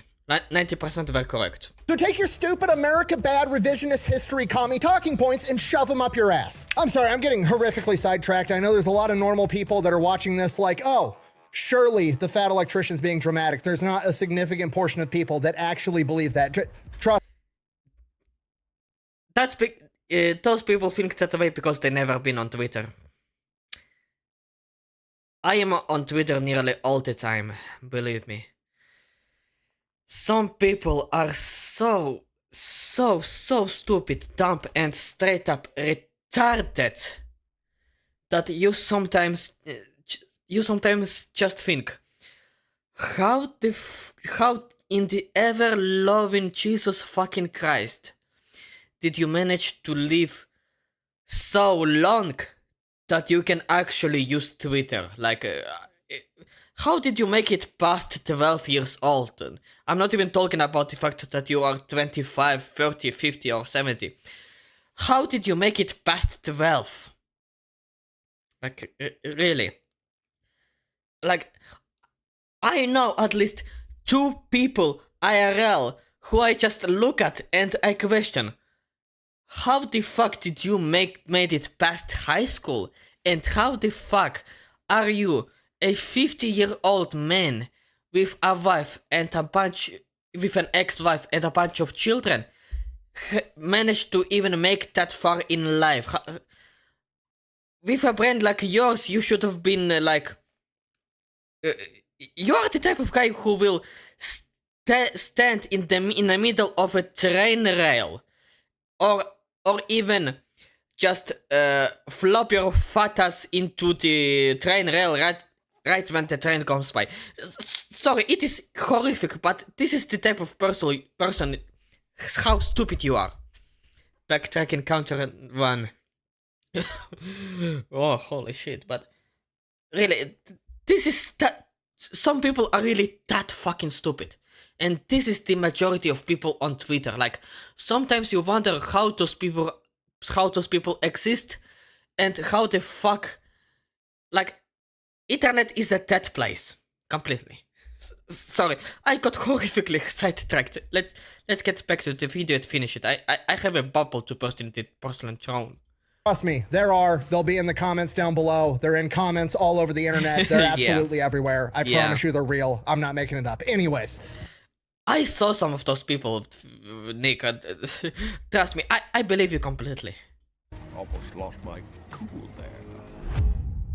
Florida man. Exactly. August 15th, 1945, the emperor gives a speech. He announces that Japan is surrendering. That doesn't become official on paper and signed until September 2nd, but pretty much from the moment he made that announcement, effectively all tensions ceased. The war was over. Because of that, Marcus McDilda is released from his internment camp on August 30th, 1945. He then has to go to trial to testify against Japanese war criminals because the original internment camp that he was captured at in Osaka, he is one of only 2 airmen to survive that internment camp, because after the emperor announced his surrender, the man in charge of that internment camp elected to have all of his POWs executed. So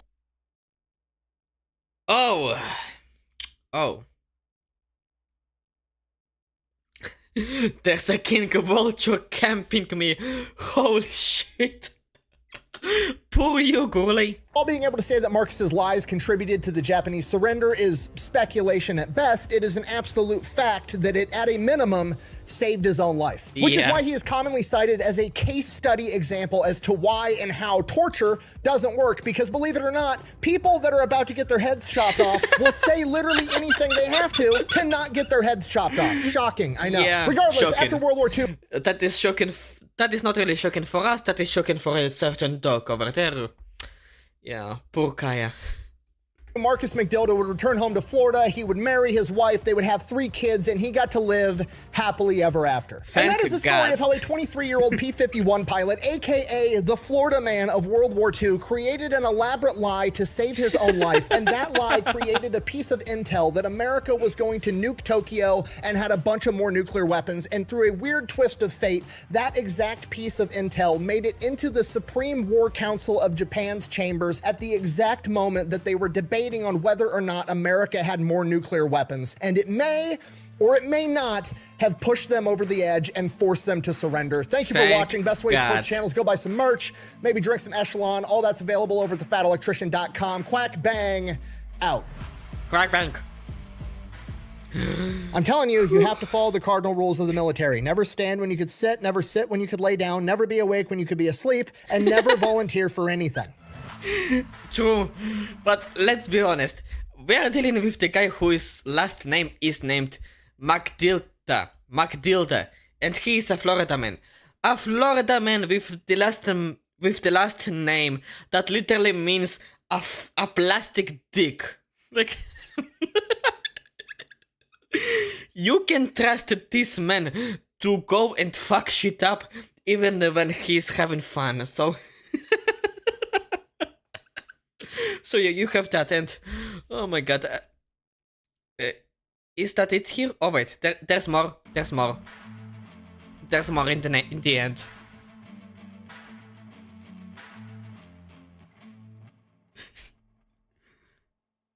Don't forget to go check out Supremacy World War III, unlock your railgun, and go conquer the British. It's what George Washington would have wanted. Okay, but that's not what I want right now.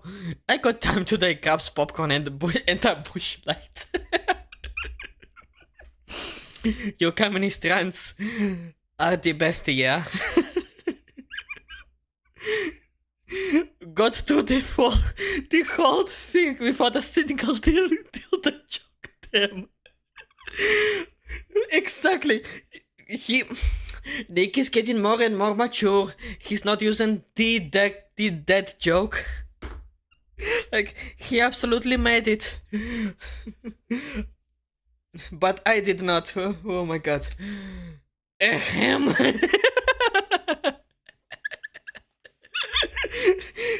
Are you shocked, man? Are you shocked, girlie? Girlie.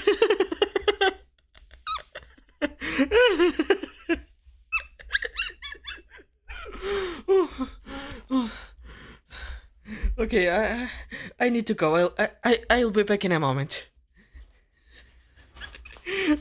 Give me a minute. Listen to some music in the meantime.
Oh my god.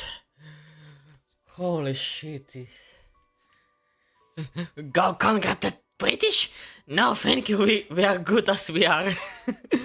You sure are. You sure are with all these Muslim godfuckers around you. Sorry, sorry, my racism got out. Oh my god. Alright. Alright, after such an absolute crash out of a video of a Florida man, let's go to another American. Casual Geographic. How crows gave Earth's biggest city the middle finger. And before we start, can we address the crow in these stairways? Look at this absolute unit of a crow. Like, look at that. Look at those muscles. He must be eating protein straight from the bowl. Like, look at that. He took all the eggs, all the steaks, all the bacons, shoved it together into his mouth, and then put some energy drinks into his mouth. Like, Look at that. Oh, and then he took some crayons because the Marine had too much of that. Just look at it. Look at that unit.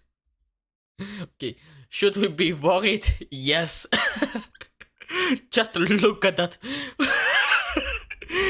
just a crow with a knife. Go do some crimes. Just for a reminder. My VTuber model is a crow. So yeah, and my audience is named The Right Ravens.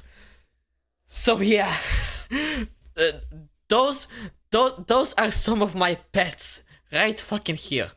Progress counter 3, I think. Death counter 5. Fuck, I jinxed it. My bad, man, my bad. I'm sorry, Gurley. Okay, let's go and watch the video. Look at that. I love you. I love you. For fuck's sake, Opera. Do you have any idea how stressful a Opera is the worst browser ever, I swear to God. I wish I got back to Yandex. I love you. I love you. He's just saying, I love you. I love you. Yeah, I love you too, you gigantic... my tongue! You gigantic favorite war criminal at this point. I'm pretty sure I'm pretty sure all the crows are part Canadian. I think. Do you have any idea how stressful a street war with birds would be? No, you don't. Because you don't live in Tokyo. Tokyo has a gang problem. Wait, Tokyo? The problem is the members aren't human and can fly. At one point, there were more than 36,000 crows crowding the eastern capital, thanks to the massive amounts of trash produced by the city each year. Crows are basically monkeys minus thumbs. There is so much acid. Oh my god.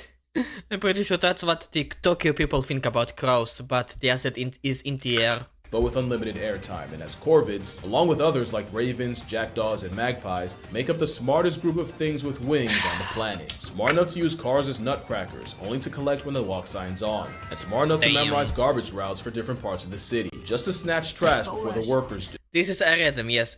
This is a raven, yes. They're that big. But a habitual memorize garbage routes for different parts of the city, just to snatch.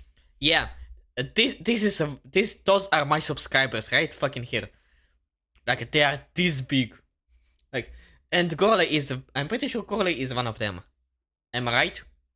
Trash before the workers do. But a habitual feather menace won't just wait for you to trash it, as Tokyo crows have robbed people to steal their loot. The bird called Garasu has bloodied the faces of school children while trying to make off with candy, and have even broken into classrooms to raid lunchboxes. They'll also storm zoos for a living lunch, often in the form of kidnapping baby prairie dogs and ducklings. Not to mention they'll attack livestock, pecking at the udders and causing cuts that can lead to infection. That is if they don't just bleed out. In 2017, Tokyo's government received over 600 complaints of civilians thrashed by the aerial urbanite. 600 calls per year, holy shit. It's raining, why it has to be a shelter failure? Oh my god, it's raining crows, hallelujah, it's raining crows, yeah. With most coming in the spring, they're nesting season. Which brings another problem. Crows nesting in utility poles have caused blackouts, and Death counter 6. Oh my god, poor Corley. He's getting absolutely muck dumped by crows at this point. Using fiber optic cables as material has brought down entire broadband networks. I need to tell my Armada to chill out on you. Honestly. One time even shutting down high-speed bullet train service in Akita. Wait, what? They did what? Broadband networks. One time even shutting down high-speed bullet train service in Akita. One more time, because you lost me, man. Entire broadband networks. One time even shutting down high-speed bullet train service in Akita. Holy shit. They are that dangerous. $1 million in yen are spent each year removing nests, with the Hokuriku Electric Company stripping 15,880 in 2018. Yet somehow the crows seem to shake it off. How? Well, because the crows started making decoy dummy nests to lead them away from the real ones. What?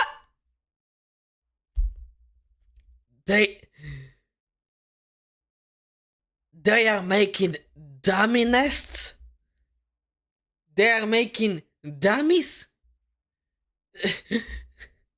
they are making fake nests to lure out the Japanese? Holy crows! They are even more terrifying than I think. I may have to backtrack. Oh, poor you, Gurley. Crows and Tokyoids have been beefing for years, but it didn't escalate until a certain event in 2001, when one crow decided to dive bomb a man while he was playing golf. That man was Governor Shintaro Ishara, and he swiftly declared conflict on the corvids, with promises of changing Japan's national dish to crow pie. Holy shit. Since then, it's been on sight and flight, with the government trying everything to combat a vindictive air terrorist, employing hawk mercenaries to try to fight fire with feathers, and even installing beehives in the heart of Ginza, so the Ginpachi can give the crows a taste of arguably even more of a flying crash out. But one thing about Japan, you don't with the Yakuza, and these air gangsters have been testing people in ways arguably no other city animal ever has. So you are telling me that the crows of Tokyo is the Yakuza of the skies. The fucking Japanese mafia of the skies.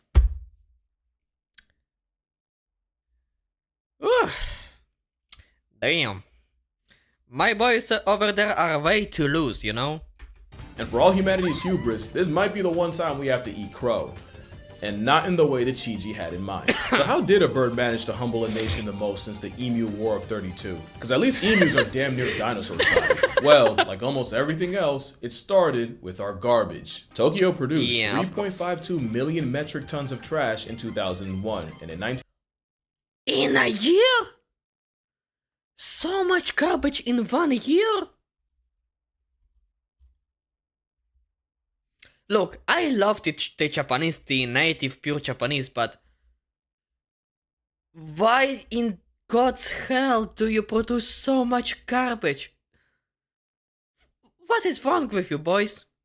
1994, the government switched from black plastic bags for curbside pickup to semi-see-through calcium carbonate options. The intent was to reduce environmental impact, but a consequence was the scavenge happy could now see what was in the bags and had a much easier time finding takeout. In recent years, wait.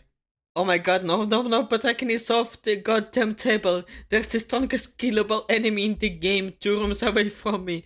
Oh, poor you, man, poor you. Tokyo has seen a rise in bears and boars commuting into the city for trash. And wild macaques have continued to be a problem, but oh my.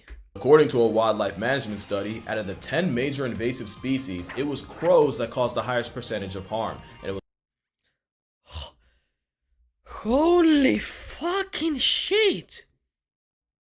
Death Counter 7. Also crows that people were most in favor for lethal measures against. The gag is, crows in Tokyo aren't invasive. People just hate them off principle. But if just liking trash was the only barrier of entry, Japan would have more problems than a flying black air force. The problem is, crows had a counter for almost everything thrown at them. First is that crows have great memories and hold grudges. In 2006, remember that year, the University of Washington conducted an experiment. Wait. Right before the rain stopped. In 2006, remember that year. Remember that year. Okay, that wasn't the question. The University of Washington conducted an experiment where 7 crows were trapped and eventually released by people wearing scary masks. Not too long after, study leader Professor John Marsloff was strolling the campus with the mask when 47 out of the 53 crows he encountered violently rejected to his presence. Each following year, the number of vindictive on-site campus crows grew and peaked in 2013. Even though at this point, they'd only see the mask twice a year for a few hours, and especially even though most of the crows on the offensive weren't even alive at the start of the study. It wasn't until September 2023 that the harassment eventually stopped, and it probably wasn't even that they forgot, just that it took 17 years for them to drop the vendetta. There's also the implication that crows can communicate so well that even those born after the study can instantly tell which masks meant bad. So yeah, that memory is good for more than just garbage routes. You do wrong by a crow, you're screwed for a very long time. Which Tokyoids have learned the stressful way. One man, Hiroshi Takaku. Just look at the amount of crows in here.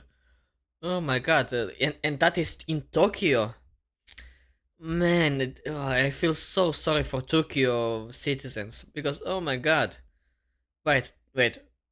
Is that an American plate? Saw Wait a a couple minute. of his colleagues being attacked by a few crows and fended them off by swinging I'm pretty sure that's an American plate. his belt. Yeah, that's Texas. That is a Texas plate.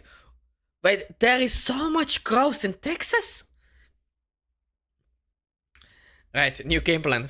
Spend a boatload of time mucking about, and when the rain stops, I try and progress. Good luck to you, man. The crows backed off, but the next day, they returned to work to find hundreds of crows posted up on their building of business, waiting for them. So safe to say, conventional extermination doesn't really work on an animal that can learn the look of the workers doing it. I am so happy I live in a small city. I am so fucking happy. And will mob them on sight. They also tried traps where they'd bait the crows with food like lard and then gas the captured crows with carbon monoxide. But not only was that method way more costly than it was worth, they didn't expect a group of goth tweeties named Murder to turn death into a life lesson. Crows have funerals, but not the kind that you think where they mourn the dead. In fact, they're more likely to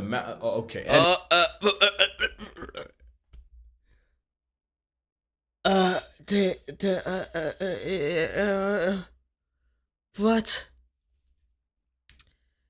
They do what to the corpse?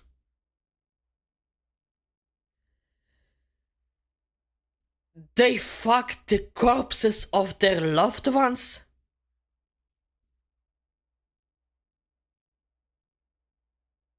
What?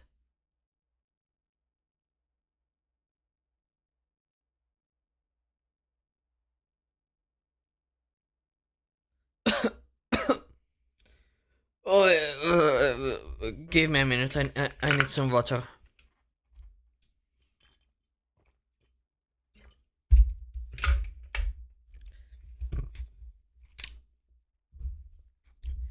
Yeah, I'm pretty sure you can call the crows the dolphins of the sky.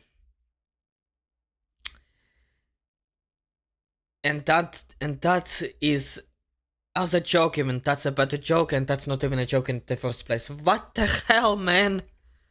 Anyway, when a crow sees another dead crow, it'll often call out to the surrounding birds and they'll all gather around the fallen member to investigate the cause of death. A study even found that the sight of the deceased triggers activation in a part of the brain associated with higher order decision making. Because crows understand cause and effect, enough to realize that a threat to one is a threat to all, so they'll recruit others to investigate Death Counter 8. Holy shit. The cause of death. It's why crows will sometimes avoid a field for years if they see a past tense crow there once. The same study also found that crows will harass any human seen near the corpse, likely pinning the death on them, but will also do the same if they see a human with a hawk, probably realizing that a hawk and a human can equal a bad time. So mass crow killings barely put a dent in the population. And speaking of hawks, they weren't as effective as the government hoped, as although big enough hawks will murk crows, crows will use their numbers to effectively mob birds of prey and chase them off. You see where I'm going with this, right? These Flyinsteins had a counter for everything. The Tokyo Terrors would avoid areas with traps, and any crow deaths were likely reported on and adjusted for by the greater crow community. And let me New game plan. Send the game plan straight to hell. I have nothing left to lose but my sanity. Let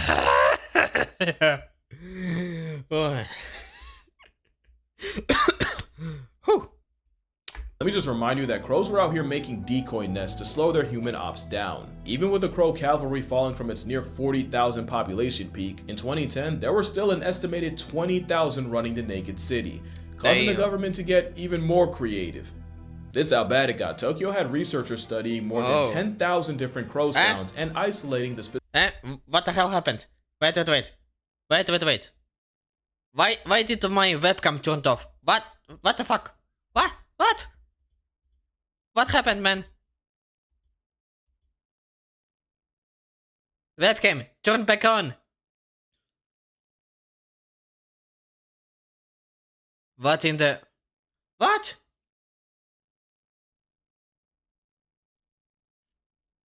Give me a minute. Something happened to my web camera.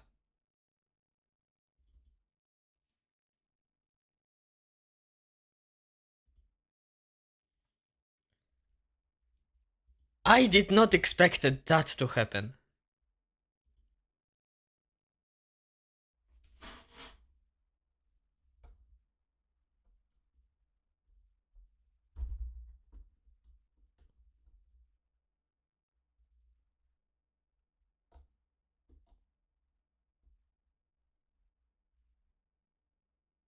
Holy shit.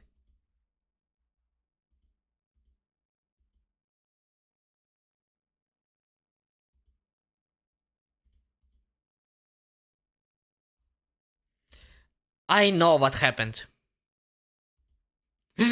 You're not gonna believe it. My camera had overheated. My camera is experiencing an overheat. Oh my god. Okay, so the enemy is back and my camera is now overheating. What the fuck?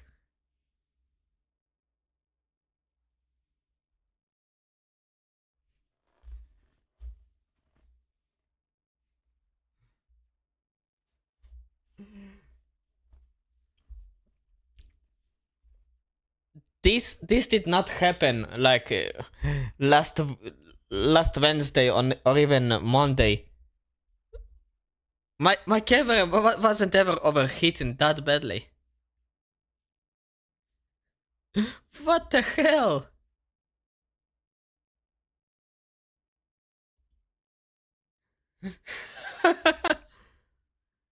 Give me a minute. Maybe I can.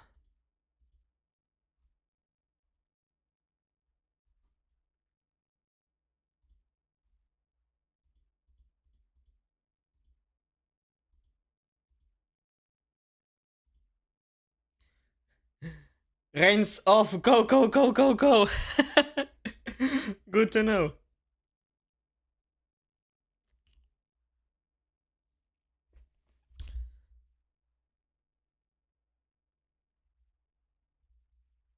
Okay, I will give my camera a few minutes to, like, I will give my camera a few minutes to cool off, and then I will go back to reacting. In the meantime, listen to some music. I don't know.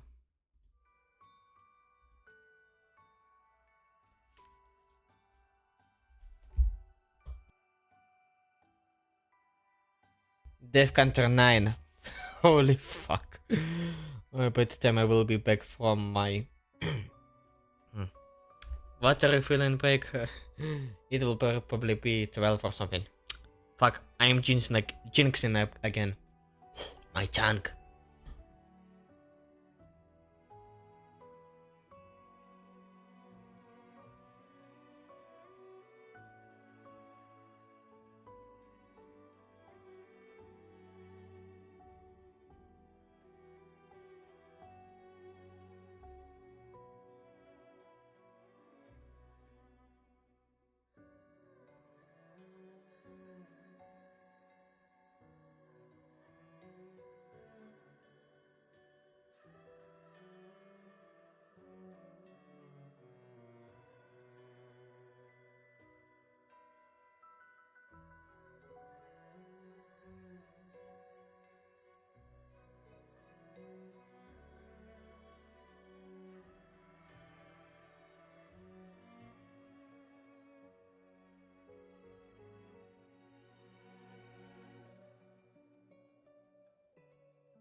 in snow. Silence grows, giant steps paving the way. Ancient footprints slipping long as night, expecting discovery. Breathing cold, pulsing close. Storms are pushing us to go, reaching down below. Dive deep into the space, across the stars, riding away to all the places where we've never been. That's our curiosity.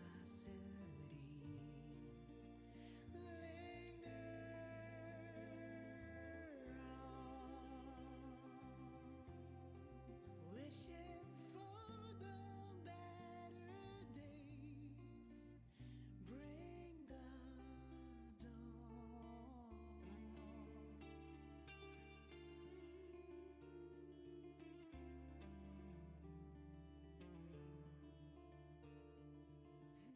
Satellites, quiet core, resonance is hard to find.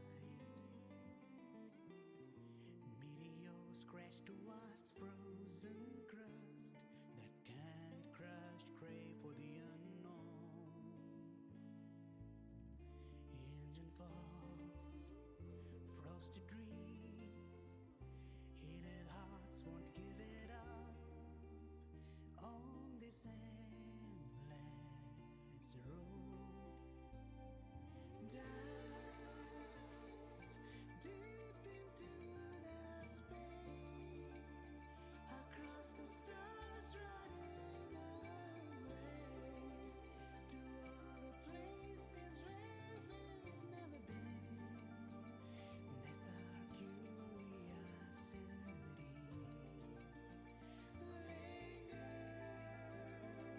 Linger on,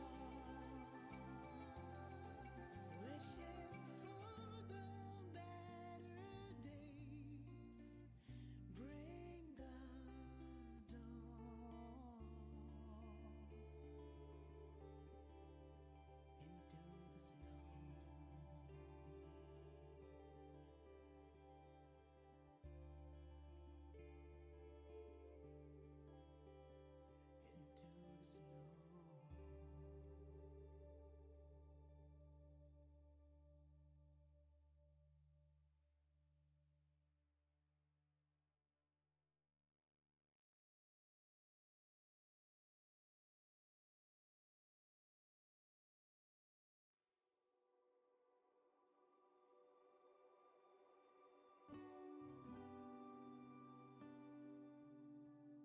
Alright, the break time's over. I hope the camera cooled off enough, at least for now.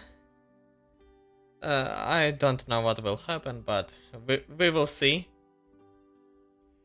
Right? Okay. What? Wait. Wait. What is happening? What in the...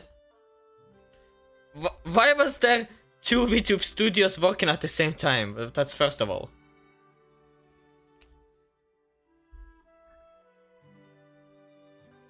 Okay, I am here, and before we start, I want to change something. Yeah.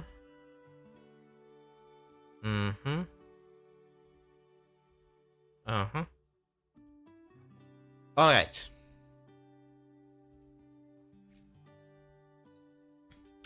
Okay, hopefully we are back to the fun shit. Hopefully my camera will did cooled off enough so I could continue watching.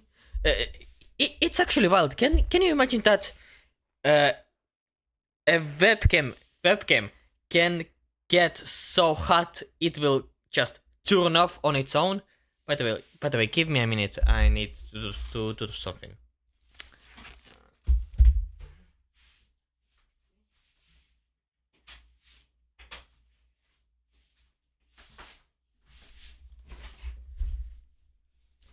Okay, I'm back.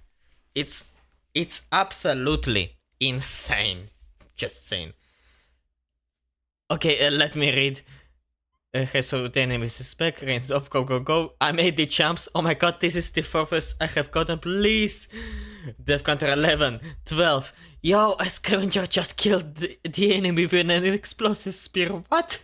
Oh my god, good luck to you, man.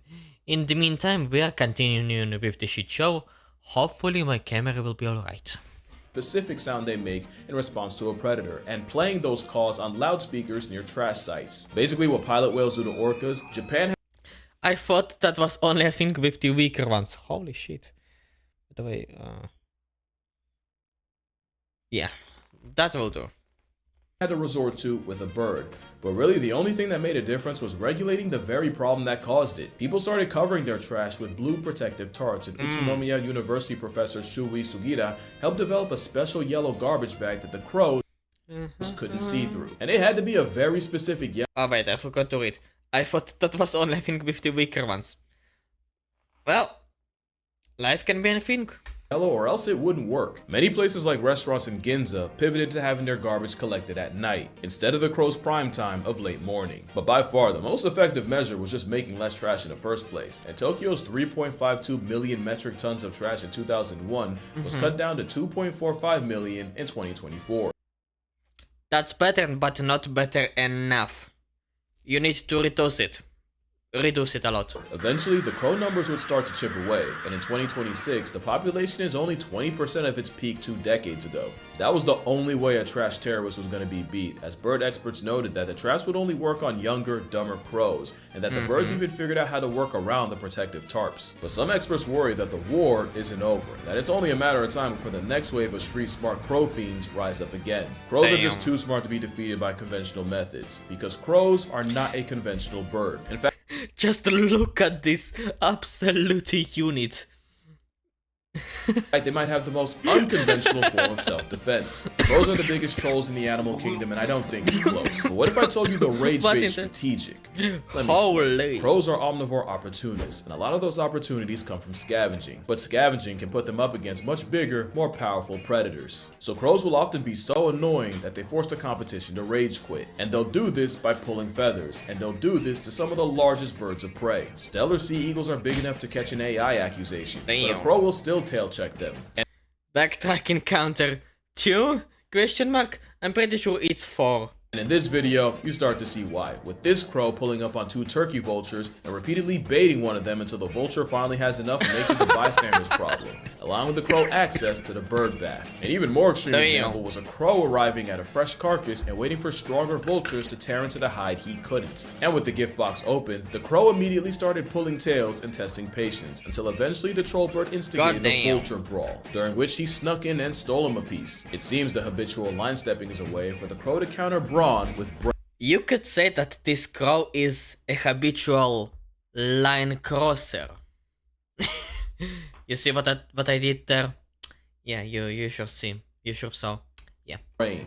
But crows will use troll tendencies on anything from seagulls to eagles, from deer to dogs. But there's one animal that always seems to fall for the rage bait. The number of catfights provoked by crows is actually insane. I don't know what that crow said to that cat to make him crash out like that, but surely someone's mother was involved. And then my man, he did the phrase from the Black Air Force Energy Animals. I remember this phrase.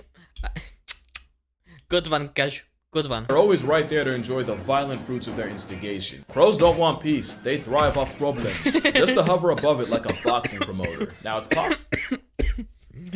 Oh my god. Well, the crows recognize the cats as a threat, and this is a 900 IQ play to kill 2 birds with 1 stone, or 2 cats with 1 crow. It would make sense for crows to turn cats on each other, especially if they have fledglings or a nest nearby. But crows are also smart enough to just do stuff for fun, and they're smart enough to use tools to do it. Look so I at can the little 100% cow. see crows using live cats as tools for their own amusement. Especially since in a lot of these clips, the crows don't look like they have anything to gain. No food, no agenda, just free will and love of the game. So what do you think? Anti-predator measures, resource access strategy, or just pure trolling? Who's to say it's not all 3? But There's maybe a 4th one, but my tongue. There's maybe a 4th one, but we will never know. whatever it is, it does unlock a new level of the crow's IQ. Theory of mind is the ability to Death counter, it's not 12, it's 13, girly. recognize that other beings have thoughts and mental states that can be used to predict or even manipulate behavior. Here's a quick test. Let's say person A puts a sandwich in the office refrigerator, but then person B comes along and takes the sandwich out the fridge and puts it in a pencil drawer. At lunchtime, where's the first place person A would look? If you have theory of mind, you'd say the fridge because that's where A left it, and you know that they don't know that person B is a sandwich thieving waste of carbon. Now if you're thinking, well obviously no shit, well congratulations, you have the emotional bandwidth of at least a toddler. But crows have shown advanced levels of theory of mind just by knowing that if they frustrate a cat long I'm a take a break. Do it, man. Do it. You need it. enough, the cat will eventually take it out on a fellow cat. Another example is crows will often hide food, but will also pretend to hide food if they know they're being watched, making a big show out of it and even making sounds associated with being happy, just to keep the food stuff in their beak and hide it for real later. And it's the crows that do the stealing that are An Oreo crow! Look at that little guy! Oh, you little biscuit thief.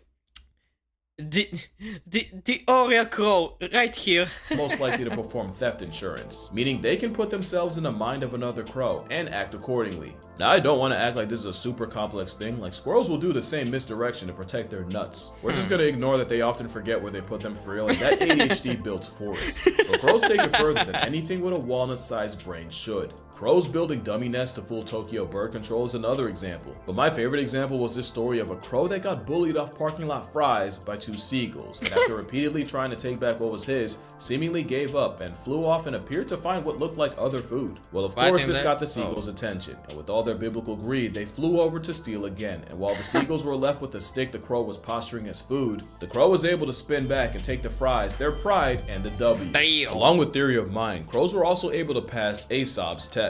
In this one, the animal would need the foresight to understand that they could reach a treat in a small tube by dropping stones to raise the water level high enough. Raccoons were able to pass the test, as were apes, although they got creative. With an orangutan spitting water into the tube to grab the prize, and a chimpanzee just peeing in it. When it was the crow's turn to step to the plate, not only did they pass, they knew enough to use solid sinking objects over those that float, and understood that using the same logic with a tube full of sand made no sense. That performance put the crow on par with a 5 to 7-year-old child, which again, is pretty solid for an animal with a brain the weight of 3 nickels. Interestingly, crows did not pass the mirror test, and save for 2 European magpies, corvids in general didn't seem to recognize the bird in the mirror. But they do seem to Well, considering all the other intelligence signs that they do have, thank God they do not pass the mirror test. Otherwise, if they did, like, we would be screwed as humanity. We are already screwed because of the way we are. But if crows were that much intelligent, with that lack of morality, well, we would have been done ages ago. To understand the concept of reflection, with Caledonian crows able to find hidden food that was only visible by looking at a mirror from a certain angle. But forget everything I said. Did you know crows can understand analogy? What? Being able to clock an analogy like bird is to air what fish is to, water, was believed to be a strictly human trait, but studies show that primates like chimpanzees and even monkeys like baboons can learn the concept. So how do we figure out crows can too? I'm gonna explain, but first, you gotta lock in. Okay? Lock in. I'll try. Alright, let's do it. So this test, led by Edward Wasserman of the University of Iowa, started off pretty simple. First, they trained 2 hooded crows to match the correct card to the sample card. they'd have 3 cards and 2 cups. The card in the middle would be the sample card. It would be something like 2 blue circles, and the 2 cards would be on top of the 2 cups, and one card might be something like 1 red and 1 blue circle, and the other one could be a square and a triangle. See, now the crow would have to understand that the correct card would be the one that also has 2 circles, and picking the right one would reveal a juicy mealworm at the bottom of the cup. The other cup contains nothing, because wrong answers deserve nothing. Another example would be if the middle card had 2 pink squares, and option 1 had a pink circle and a pink triangle, and option 2 had 2 green triangles, then the correct answer would be the one that also has all pink. The crows passed easily. But that wasn't the experiment. That was the warm-up. I just described identity matching to sample, IMTS. The real test would be if they could solve relational. I have some chips with me because I'm a hungry little shit. So don't worry about it. It's me right now. Matching to sample, or RMTS. RMTS basically means if the sample pair is AA and your options are BB and CD, then the right answer would be BB. You would pick BB. If the sample was CD and your options were EF and GG, you'd pick EF. So now that's analogical thinking, because AA and BB aren't literally the same, but they are in terms of the relationship the letters in the pair have to each other. So right here, the crow would have to understand that because the sample card has 2 different samples, then the card with the reward would also have 2 different shapes. Nice. Alright, try it again. Bueno. Holy. You want to hear the kicker? They were not trained to do this. They got this on the first try. God damn it. They went straight from IMTS to analogical thinking, completely on their own. We're still talking about crows here. And Wasserman said it. It'd be one thing if they were brute forced into learning, but the fact that they were able to reason their way into the right answer on the fly, you almost have to reevaluate how smart you think they are. And that's why you're not ready for the crow revolution. Their greatest weapon is their mind, and you can get wrecked purely off of pattern recognition. Lisa Joyce was attacked by crows during a 4th of July celebration in Vancouver. What was weird was, out of the hundreds of people outside, Lisa was the only victim. The harassment only got worse to the point where she had to change her commute because a literal murder would be waiting for her outside on her way to work. After weeks of avian abuse, she stumbled across a local Facebook support group with women talking about their crow trauma, and other than, being Tweety's target practice, Lisa noticed all the women had one thing in common. They all had long blonde hair. Blonde discrimination right fucking here. As for why blonde bias, well, you might find your answer in Seattle. That's where science writer and fellow blonde Lynn Peoples was jogging when she took multiple bird strikes to the back of the dome. Later in her jog, she saw a man, probably having a mental episode, absolutely crashing out at the birds at the park, chasing and kicking at them. Birds that included crows. He also had a long ponytail. Guess what color it was? You can catch heat from a murder as a bystander, and your only options are to move, dye your hair, or I guess you could wait in the house for 17 years like a cicada. Crow hate crimes have gotten so common, someone developed an app to track crow attacks, and crow tracks quickly gained thousands of reports. As much as I love crows, I can understand why people are terrified of them. They're the most human bird on the planet, and that is really uncomfortable to some people. Well, let me make it worse.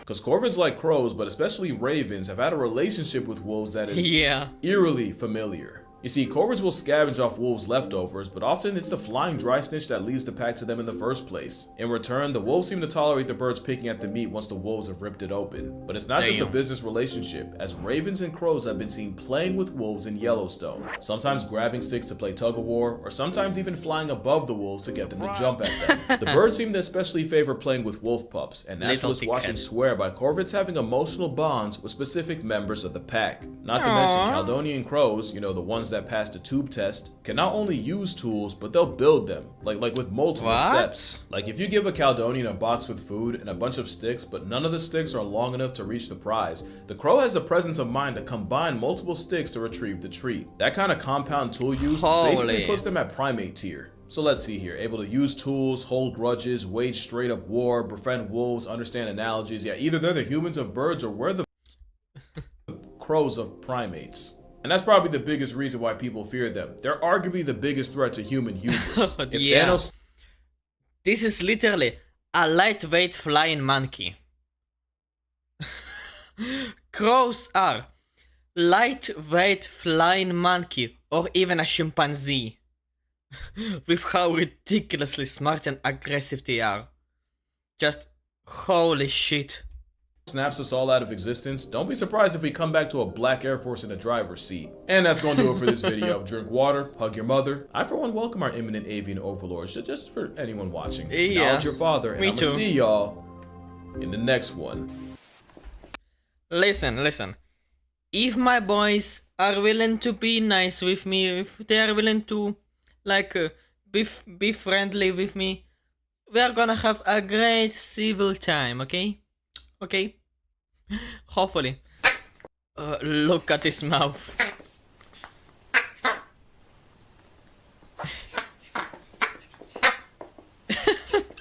A domestic crow. It looks even more ridiculous. It's something of all time. You're telling me when a dead crow is discovered, they open up a murder investigation?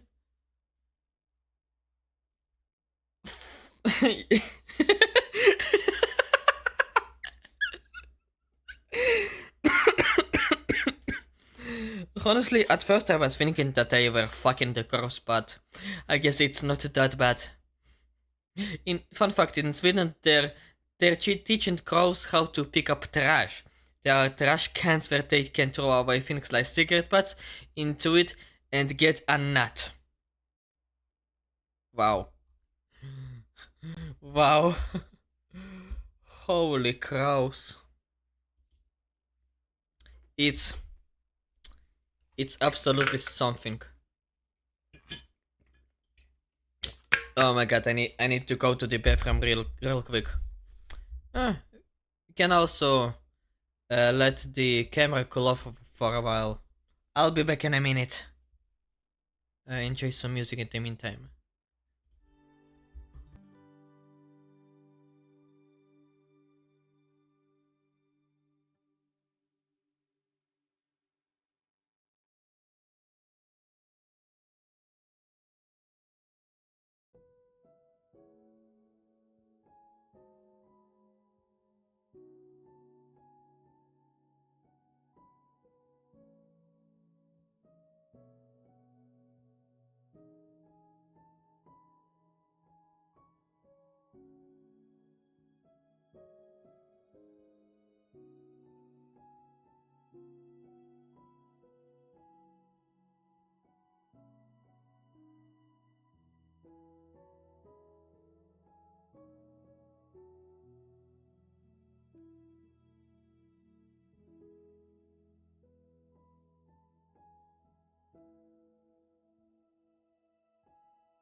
Bird.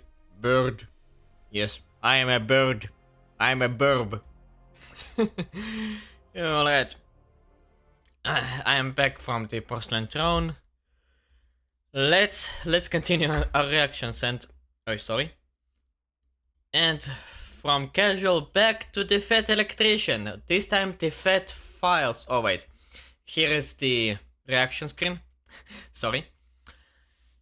Pepsi had more warships than some nations. Allegedly. Busting the myth of Pepsi's navy. What really happened between the USSR and PepsiCo. I am interested to know how the fuck did Pepsi allegedly had a navy. Like, I know they had at least one Harrier fighter jet, at least one, and that was for an ad campaign. But what about warships? Okay, let's go. For a brief period of time, Pepsi had the 6th largest navy in the world.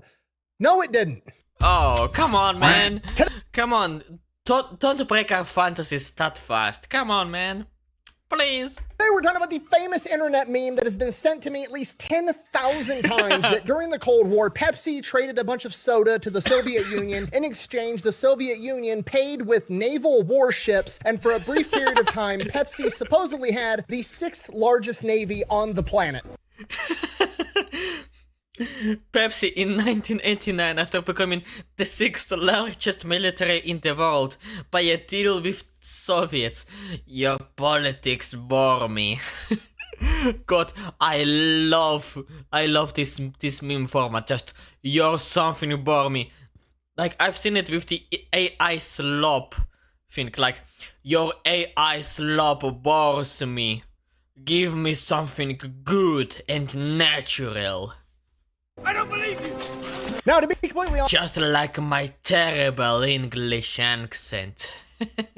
honest, a couple of years ago when I first had this meme sent to me, I immediately started looking into it, and I was like, this is going to be a fat electrician video because this is right up my alley. This is my whole thing. And it took me about an hour to come to the unfortunate, heartbreaking conclusion that the meme was basically over-exaggerated nonsense, so I never made the video. Oh, come on, But man. then last week on this channel, Fat Files, we busted the internet myth or the internet meme that mattress stores are just a giant front for laundering money, and I had so much fun, I decided I'd do it again, and this meme immediately came to mind. So I went back and I started researching again, and what I found out is that there is a small nugget of truth inside of this meme, but the meme as a whole is actually a small nugget inside of a much larger story. And that story is an epic saga of how an American soda company undermined the Soviet Union, one of the leading powers in the world, literally for decades, culminating in their grand finale of creating the funniest, most demoralizing commercial of all time. And we're gonna get into it right after a word from our sponsor. You got me interested, man. Like, I am interested. Like, my pants are interested that they have now a conus. This video is brought to you by Supremacy World War III, a free PvP Okay, let's skip the ad read, straight to the sauce. A free elite railgun unit. Let's get back to the video. Our story begins in 1959. World War II has ended. The Korean War has also started and ended. America is now practicing containment doctrine. Basically, America has taken a vow to prevent the further spread of communism. Good idea. And that goal has gotten extremely more difficult and complicated because now the Soviet Union has acquired nuclear weapons thanks to atomic spies like Klaus Fuchs and the Rosenbergs. Because obviously the communists couldn't figure out how to make a nuclear warhead on their own because, well, communists can't really figure out how to do anything on their own. All they can ever do is steal intellectual property and then make cheap knockoffs and sell them on Wish.com. True. With the exception of the AK. The AK is pretty dope. I'll give them that, but that's... Yeah, but that's the one thing that they did right. Speaking of Brendan Herrera, our boy has just won the primaries. Tony Gonzalez dipped out of the race. Like, Brendan has all the chances to become a congressman of Texas. Just, I wish all the possible luck to this man. Like, he deserves it. That's one thing, okay? And it took an American to make it in 50 caliber, okay? And that guy's running for Congress. Exactly. And he is on the winning strike. You're goddamn right. The world has essentially split down the middle. You have America and NATO on That's one thing, One more okay? And time. it took an American to make it in 50 caliber, okay? And that guy's running for Congress. And it took him 10 years, but god damn it if it's not beautiful, because look at it. It's absolutely gorgeous. Absolutely beautiful. Even without a proper paint job. Just look at that.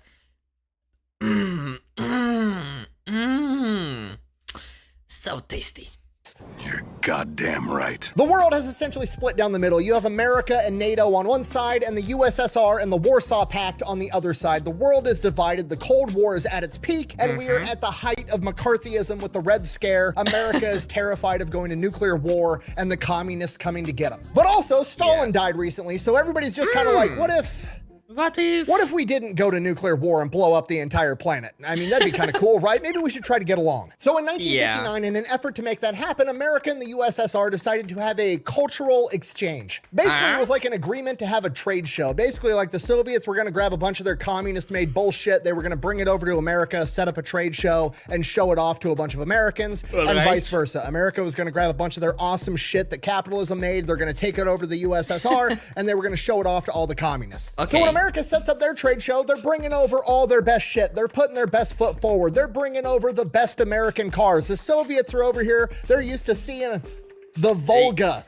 Yeah, which is Volga. Let's be honest. This is an off-brand Chevrolet Bel Air. Like, really. They just copied a Bel Air. That's it. Most popular car in the Soviet Union in 1959, which, to be completely honest, I thought was part of the female reproductive system until right now.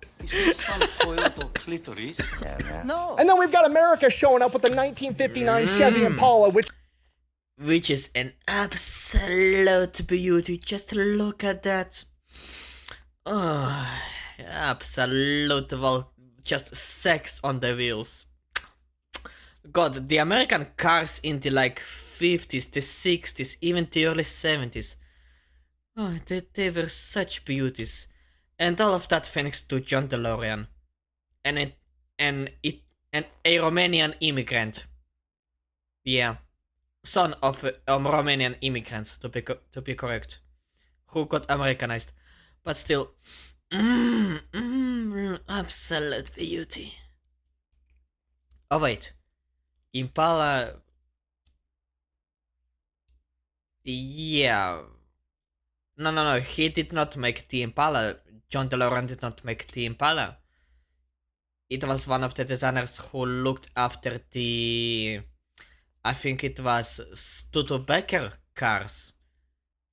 The low and long model, yeah. Me and my Cartism, Cartism took over for a second and it left. Let's continue the video. Which is gorgeous and objectively better in every single way. The Soviets are used to brutalist architecture, the ugliest, most disgusting, soulless architecture mankind has ever come up with. Cool. Yeah. We're gonna grab a house from a suburban neighborhood in America and we're gonna bring it over to the USSR and show it off. And then we're gonna cut it in half and split it open so everybody can get a nice big view of how awesome our houses are. And because we split the house in half, we're gonna call it Splitnik. Get it? Sputnik, Splitnik. That's fucking fun. And then obviously we're gonna bring over a ton of different food, which is something the commies don't know anything about at all. Exactly.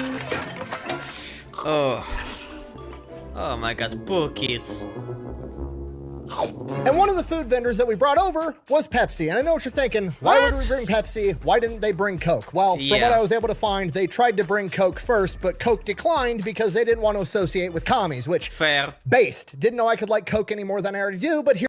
Yeah, honestly, it's also fair because communism was associated with red already, like every communist nation at the time, which is like Russia and China and now North Korea, they were red as fuck, and Coca-Cola, whose brand is completely red, does not want to be associated to get anywhere close to the communist Soviet Union. So yeah, I can get those guys.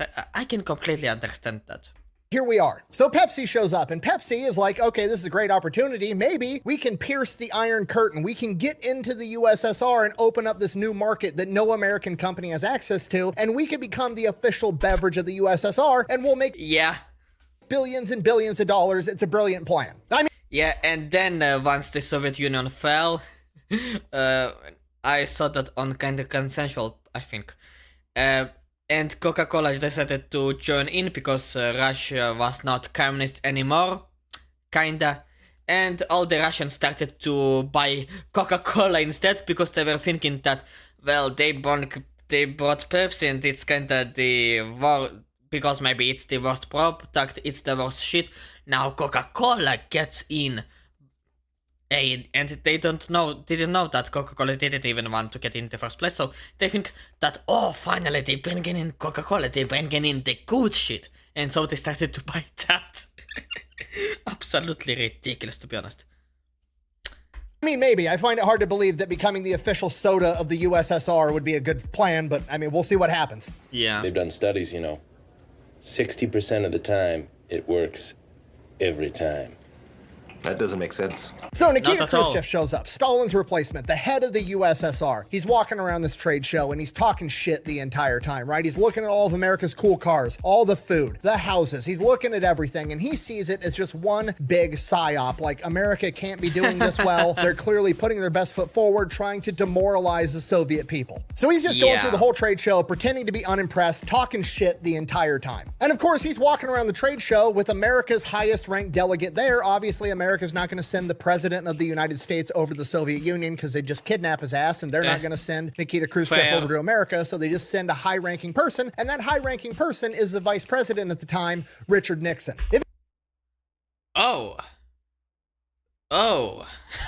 Eventually, Nixon gets tired of Khrushchev talking shit, and they get into a little bit of a heated debate, an argument, basically a shit-talking contest between the two of them in the kitchen inside of the demonstration house, and this is referred to as the kitchen debate. So they're having this little shit-talking contest in the middle of this kitchen, and the executive from Pepsi, Donald Kendall, sees his opportunity. He's got a plan. He's going to get a picture of Nikita Khrushchev drinking a Pepsi, and that picture is going to go viral. Then everybody in the USSR is going to want to drink it, and that's how they're going to break in and pierce that Iron Curtain, which is going to be way more difficult than it sounds, because remember, Nikita Khrushchev doesn't want to look impressed at anything. He wants everything to be shitty. So A, he's probably not going to sample any food, and even if he did, he's definitely not going to give it a good review. But Donald Kendall's got a plan. He's going to show up right at the end of this heated debate with an ice cold, refreshing beverage, and he's going to finesse a good review out of Nikita Khrushchev. How's he going to do it? He's going to show up with 2 cups of Pepsi, one for Nikita Khrushchev, and the other one also for Nikita Khrushchev.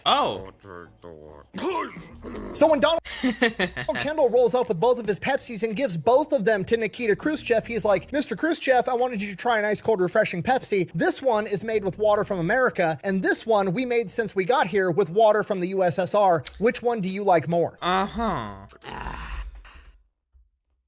That's an absolutely brilliant idea, because Khrushchev is going to say, look, the one that's from America is kinda shitty, but since you made the one from the Russian water, let me drink.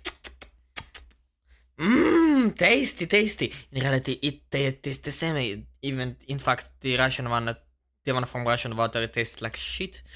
But you know what? Yeah, it's wonderful. Oh, so good, so good. Wait. Did Donald said to Khrushchev which one is which? Like, did he say it, try to guess which one is from what water? Wait.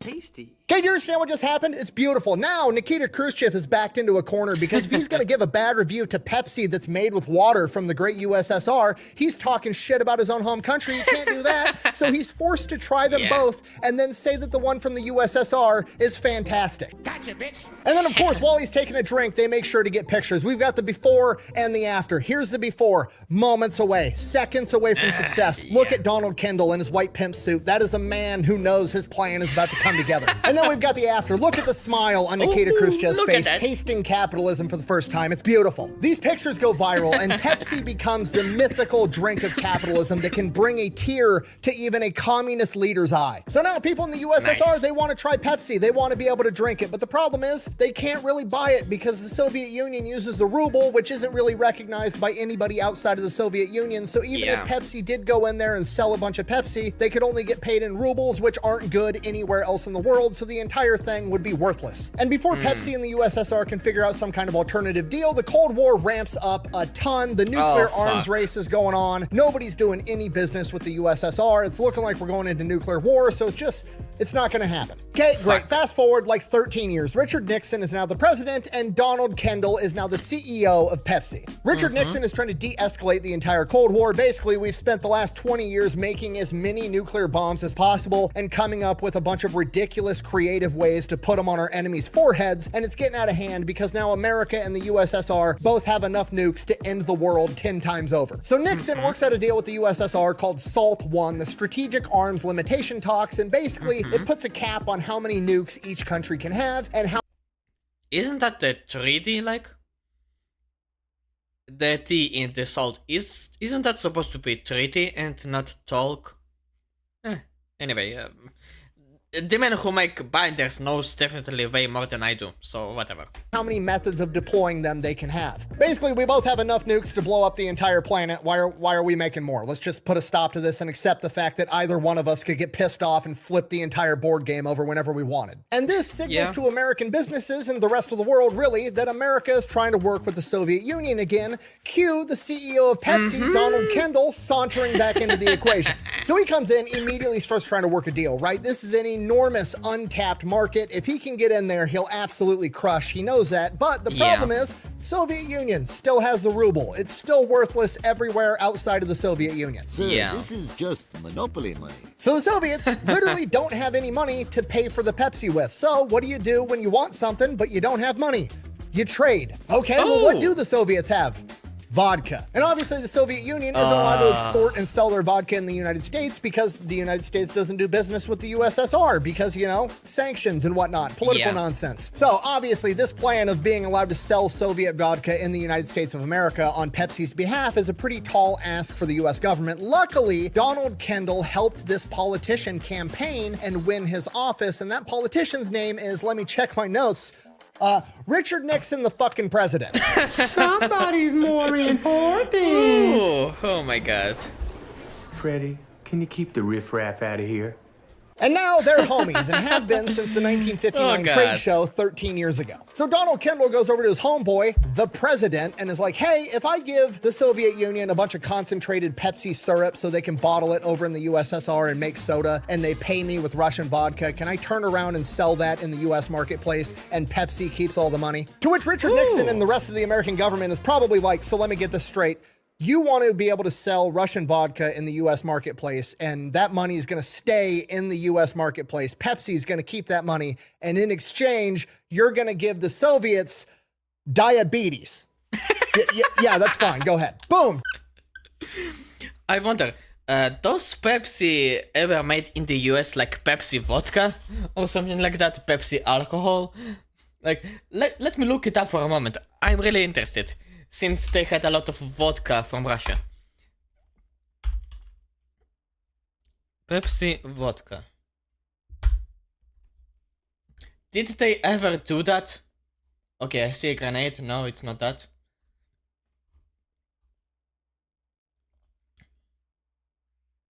Wait a minute.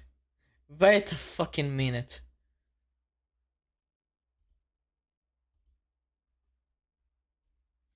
No, wrong.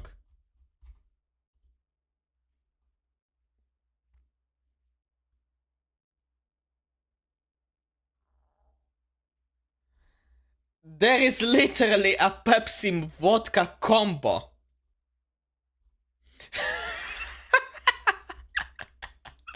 Oh my god. Deal made. Pepsi goes on to become the first American product sold inside the USSR, the first American company to pierce the Iron Curtain. Okay, and this is the mythical capitalist drink that they've been wanting for the past 10 years since the 1959 trade show. It becomes outrageously popular. So that's the deal. Pepsi sells the Pepsi concentrate to the USSR. They take it to their own bottling plants. They make Pepsi. They sell it. They have the licensing to market it as Pepsi. In exchange, they get a bunch of Soviet-made vodka. They turn around. They sell it in the US. They make their money. Everybody's happy. The plan works.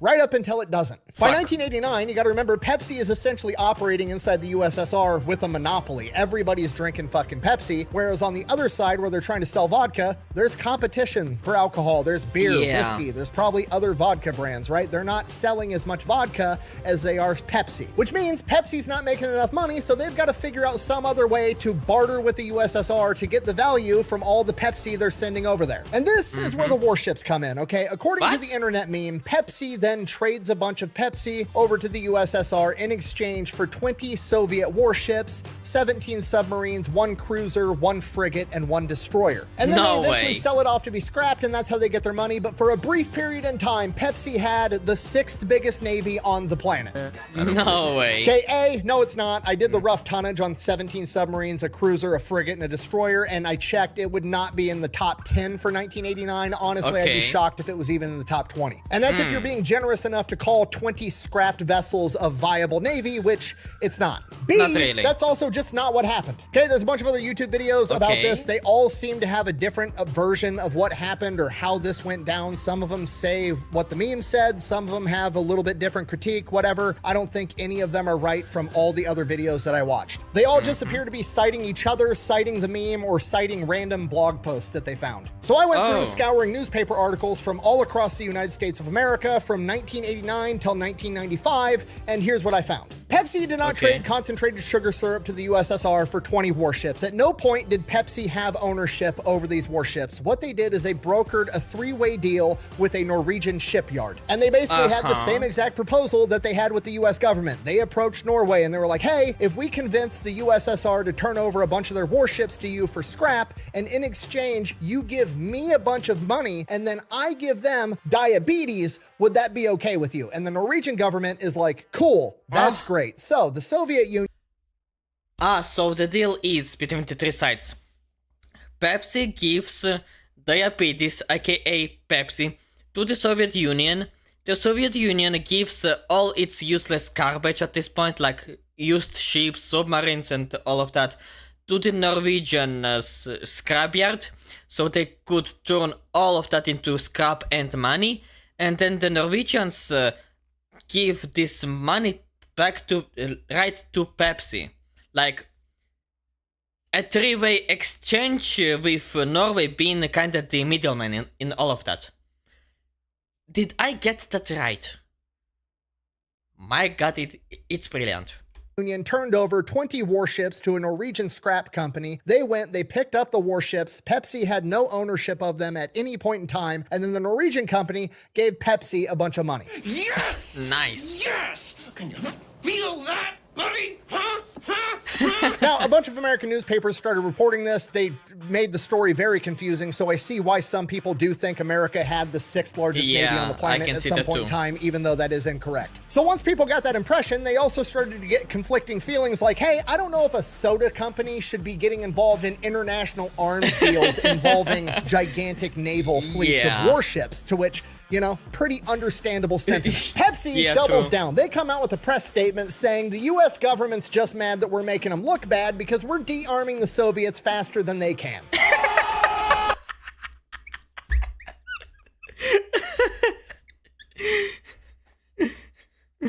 The US government are mad that we are doing their jobs better than they do that.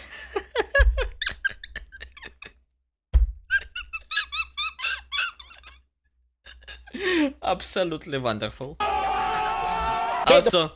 Also the fucking arming the Soviets faster than they can. Also the AI meme. Holy fucking shit.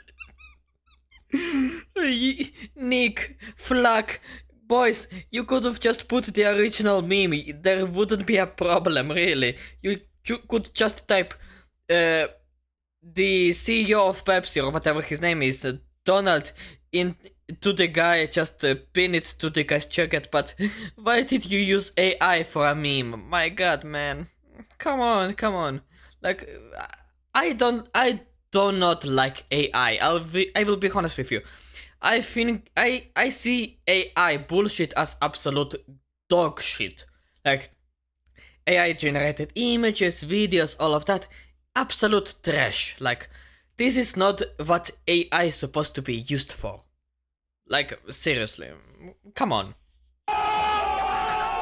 Okay, the plan worked. Pepsi's like, holy shit, it actually worked. We made a ton of money. We've got a monopoly over there. How can we exploit this to make even more money, knowing that we can sell Russian ships and get a ton of cash? Pizza Hut. We own Pizza Hut. Pizza Hut, and I immediately remember Slicer-X's video about SR-71. How they were disguising themselves as pizza oven companies to buy titanium so they could make the SR-71. The Cold War was a ridiculous time. Pepsi owns Pizza Hut. Let's start putting Pizza Huts inside. Wait. Pepsi owns Pizza Hut? Damn. The USSR. Diabetes. So Pepsi goes back to the USSR and they're like, hey, we know you guys like bread. You're standing in line all the time for it. How would you feel about a big flat piece of bread with some marinara sauce, some cheese, and some toppings on it? It's called pizza. It's fantastic. The USSR is interested. They're listening. They want Pizza Hut. They also want more Pepsi. Pepsi is like, okay, here's the deal. You want pizza, you want Pepsi. We're going to need some money. Your money is basically garbage. It's worthless everywhere. It's monopoly money. So we're going to need you to give us more ships and then we'll sell them for actual money. To which the USSR is like, well, we don't have any ships to give up right now, but we do have a pretty big ship manufacturing infrastructure. How about we build you 10 brand new oil tankers worth $1 billion and then you start throwing up Pizza Huts inside the USSR? To which Pizza Hut is like, sounds great. And that happens in 1990. The Soviet Union gets to work building their oil tankers and they start throwing up Pizza Huts all over the USSR and slinging Pepsi all over the place. Okay, side note, this is part of the story that drives me absolutely nuts. Like, if this was a movie, I would be watching the movie being like, this plot line is stupid. That wouldn't happen in real life. This would have happened instead. You know, one of those moments where it's like, why didn't Gandalf just have the giant eagles fly the hobbits to the volcano and save the world in like 20 minutes? One of those. Yeah. You made over 3 billion by deciding to walk.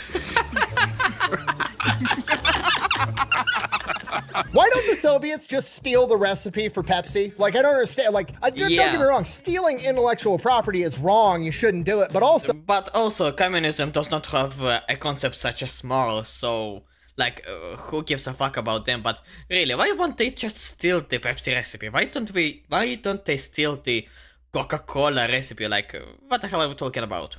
So, like, they fucking stole nuclear secrets. Like, they've already crossed that line. I don't understand, like, the moral code of, I'm willing to steal nuclear technology to build nukes to end the planet, but stealing a Pepsi recipe is crossing the line. Like, just steal the recipe and make your own. They're already giving it to you. Give it to your fucking scientists, have them figure out what's in the shit, and make your own. Like, come on. Communists are dumb. Sorry, I'm getting sidetracked. Anyways, now obviously it takes a while. Look, maybe it's by principles. Who knows?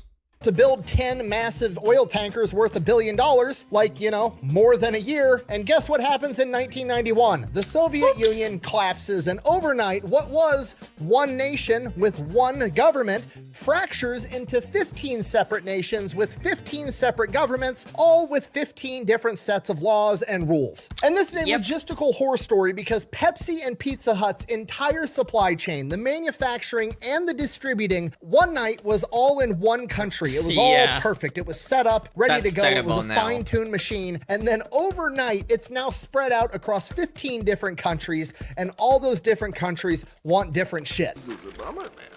Yeah. Right, like the factory that makes all the bottles for the Pepsi is in Lithuania, but the Lithuanians now want to be paid up front in hard cash before they're willing to let go of the bottles, and then they have to figure out how to import the bottles from Lithuania to this new country called Belarus, and the only way to go from A to B is to bribe people on the road, all the government officials from the government that just got stood up 8 hours ago. It's a complete nightmare. And that's going on a humongous scale across 15 different countries, and if that wasn't bad enough, all of the ship manufacturing capacity where the oil tankers are being built is in Ukraine, and the Ukrainians are like, I'm not fucking turning over $1 billion worth of oil tankers so you can buy bottles from a bunch of Lithuanians. That's your fucking problem. So now Pepsi is absolutely screwed. They're up a creek without a paddle. Like, if they don't get these ships, they've already invested a ton of money in all these Pizza Huts. They've been giving them Pepsi. Like, they're gonna lose their ass on this deal if they can't figure this out. They tell this to the Ukrainians, and the Ukrainians are like, okay, fine. We'll finish the ships. We'll give them to you. You can sell them for $1 billion, but we need you to reinvest a bunch of that money back into the new Ukrainian economy. And Pizza Hut's like, okay, I'm listening. Right. What do you want? We're gonna need like 100 Pizza Huts and at least 5 Pepsi plants because this shit's fucking awesome. I like your idea. Count me in. That's the best I could do. I mean, that's going to cost like $300 million to make all those factories and all those Pizza Huts, but like they have no other choice. Plus, they'll also have the factories and Pizza Huts, so they'll be making revenue down the road. They're securing an audience. Like, all right, best deal we're going to get. Yep. We'll take it. And while all this is going on, while Pepsi's running around 15 different nations trying to piece together their business that was shattered into a million pieces, guess what happens? Coca-Cola comes in with their abundance of cash and starts marketing all over the place, and it takes off because they have the perfect setup, right? Like Pepsi was banking on, I was here first, I'm ingrained in the culture, they've already developed a habit of drinking Pepsi, they're gonna choose me over Coke. Finally, I'll have an audience that likes Pepsi more than Coca-Cola. Yeah, not what happened at all. The Soviets view it as like, oh, Pepsi's the backup string quarterback that they were willing to sell to the commies, and Coca-Cola was the good shit that they were hoarding for themselves, so then everybody starts drinking. And on top of that, Coca-Cola's had some of the most iconic advertisement for the like Russian and semi-Russian audience, like their SNK community. Like I am of Russian descent. My parents are from Russia, Russian immigrants, and I used to watch a lot of Russian TV, and I also always watched like ads from like Russian ads and all shit, and the Coca-Cola ads for Russia are absolutely iconic. That this red track and this song "Праздник нам приходит, праздник к нам приходит." Yeah, it's absolutely iconic in Russia. Like, Coca-Cola got that deep into the culture and is not going to leave anytime soon. Or come hell or high water, no matter if there's war or not. Like, I'm just telling you, Coca-Cola is inevitable, especially with such a wonderful ad campaign. Drinking Coca-Cola, Coca-Cola becomes the #1 soda in what was the USSR. Okay, that's the moral of the story. Don't do business with communists. Pepsi did that. Look what happened to Pepsi. But then, in 1997, Pepsi turns it around and completely redeems themselves. Okay, I don't know who's responsible for it, but some diabolical genius, some red-blooded American had the best idea on the planet. What if we could get Gorbachev, the last leader of the USSR? Gorbachev. Just correcting. But who cares? Nick hates communists, so I will let that slide. I don't like communists either. To do a fucking Pizza Hut commercial. Oh, and it happens. It's poetry. It's the most ironic, beautiful shit on the planet. This would be like if the Soviet Union won, America collapsed, and they somehow convinced Ronald Reagan to do a commercial for the Labia or whatever that stupid, ugly-ass Soviet car was called. Okay, literally the leader of the ideology of communism in America rolls up and is like, cool, yeah, just put the fries in the bag, nerd. Everybody likes to talk about what they would do if they got a time machine. I'm telling you right now, the first thing I'm doing is I'm grabbing that video, I'm going back in time, I'm gonna show Karl Marx, Lenin, Stalin, how all this shit ends, and then I'm gonna die of dehydration from pissing myself laughing so hard. In conclusion, nobody out pizzas a hut, motherfucker. Thanks for watching. Best way to support the channel is go buy some merch over the Fat Electrician. Try some Echelon. All that's available at thefatelectrician.com. Quack bang out. Oh, I'm pretty sure I lost my lungs today. Oh my god. I'm having so much fun. Give me more stupid memes to investigate.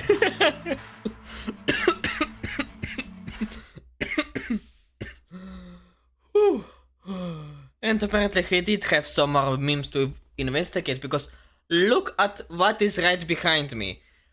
The Red Bull advertisement. And that shit will be next week, because I don't have the strength to do anything anymore right now. Oh, my lungs are powder.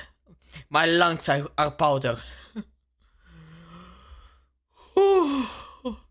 What a motherfucking day that was. I swear to God. That was a day of all days, I swear. Okay, now my model is placed in the perfect spot. Whew. Oh, I'm done for today. It's 11:30 p.m. I wanna go to sleep. Thank you to everyone who was around here. Thank you for my girlie for being here, for Dark to be here. Thanks to Shoto who was here for a while. Thank you all guys. It's sad that Julian wasn't here today. He would be absolutely laughing in the first Fat Electrician video with the Florida man. Oh, I'm tired, man. I'm tired. Well, see ya on tomorrow's stream at Saturday at 1 p.m. New York Standard Time in EST. Yes. Sleep and remember, Steam. Sleep tight, especially at midnight. And bye bye. Now, where is that glorious off button?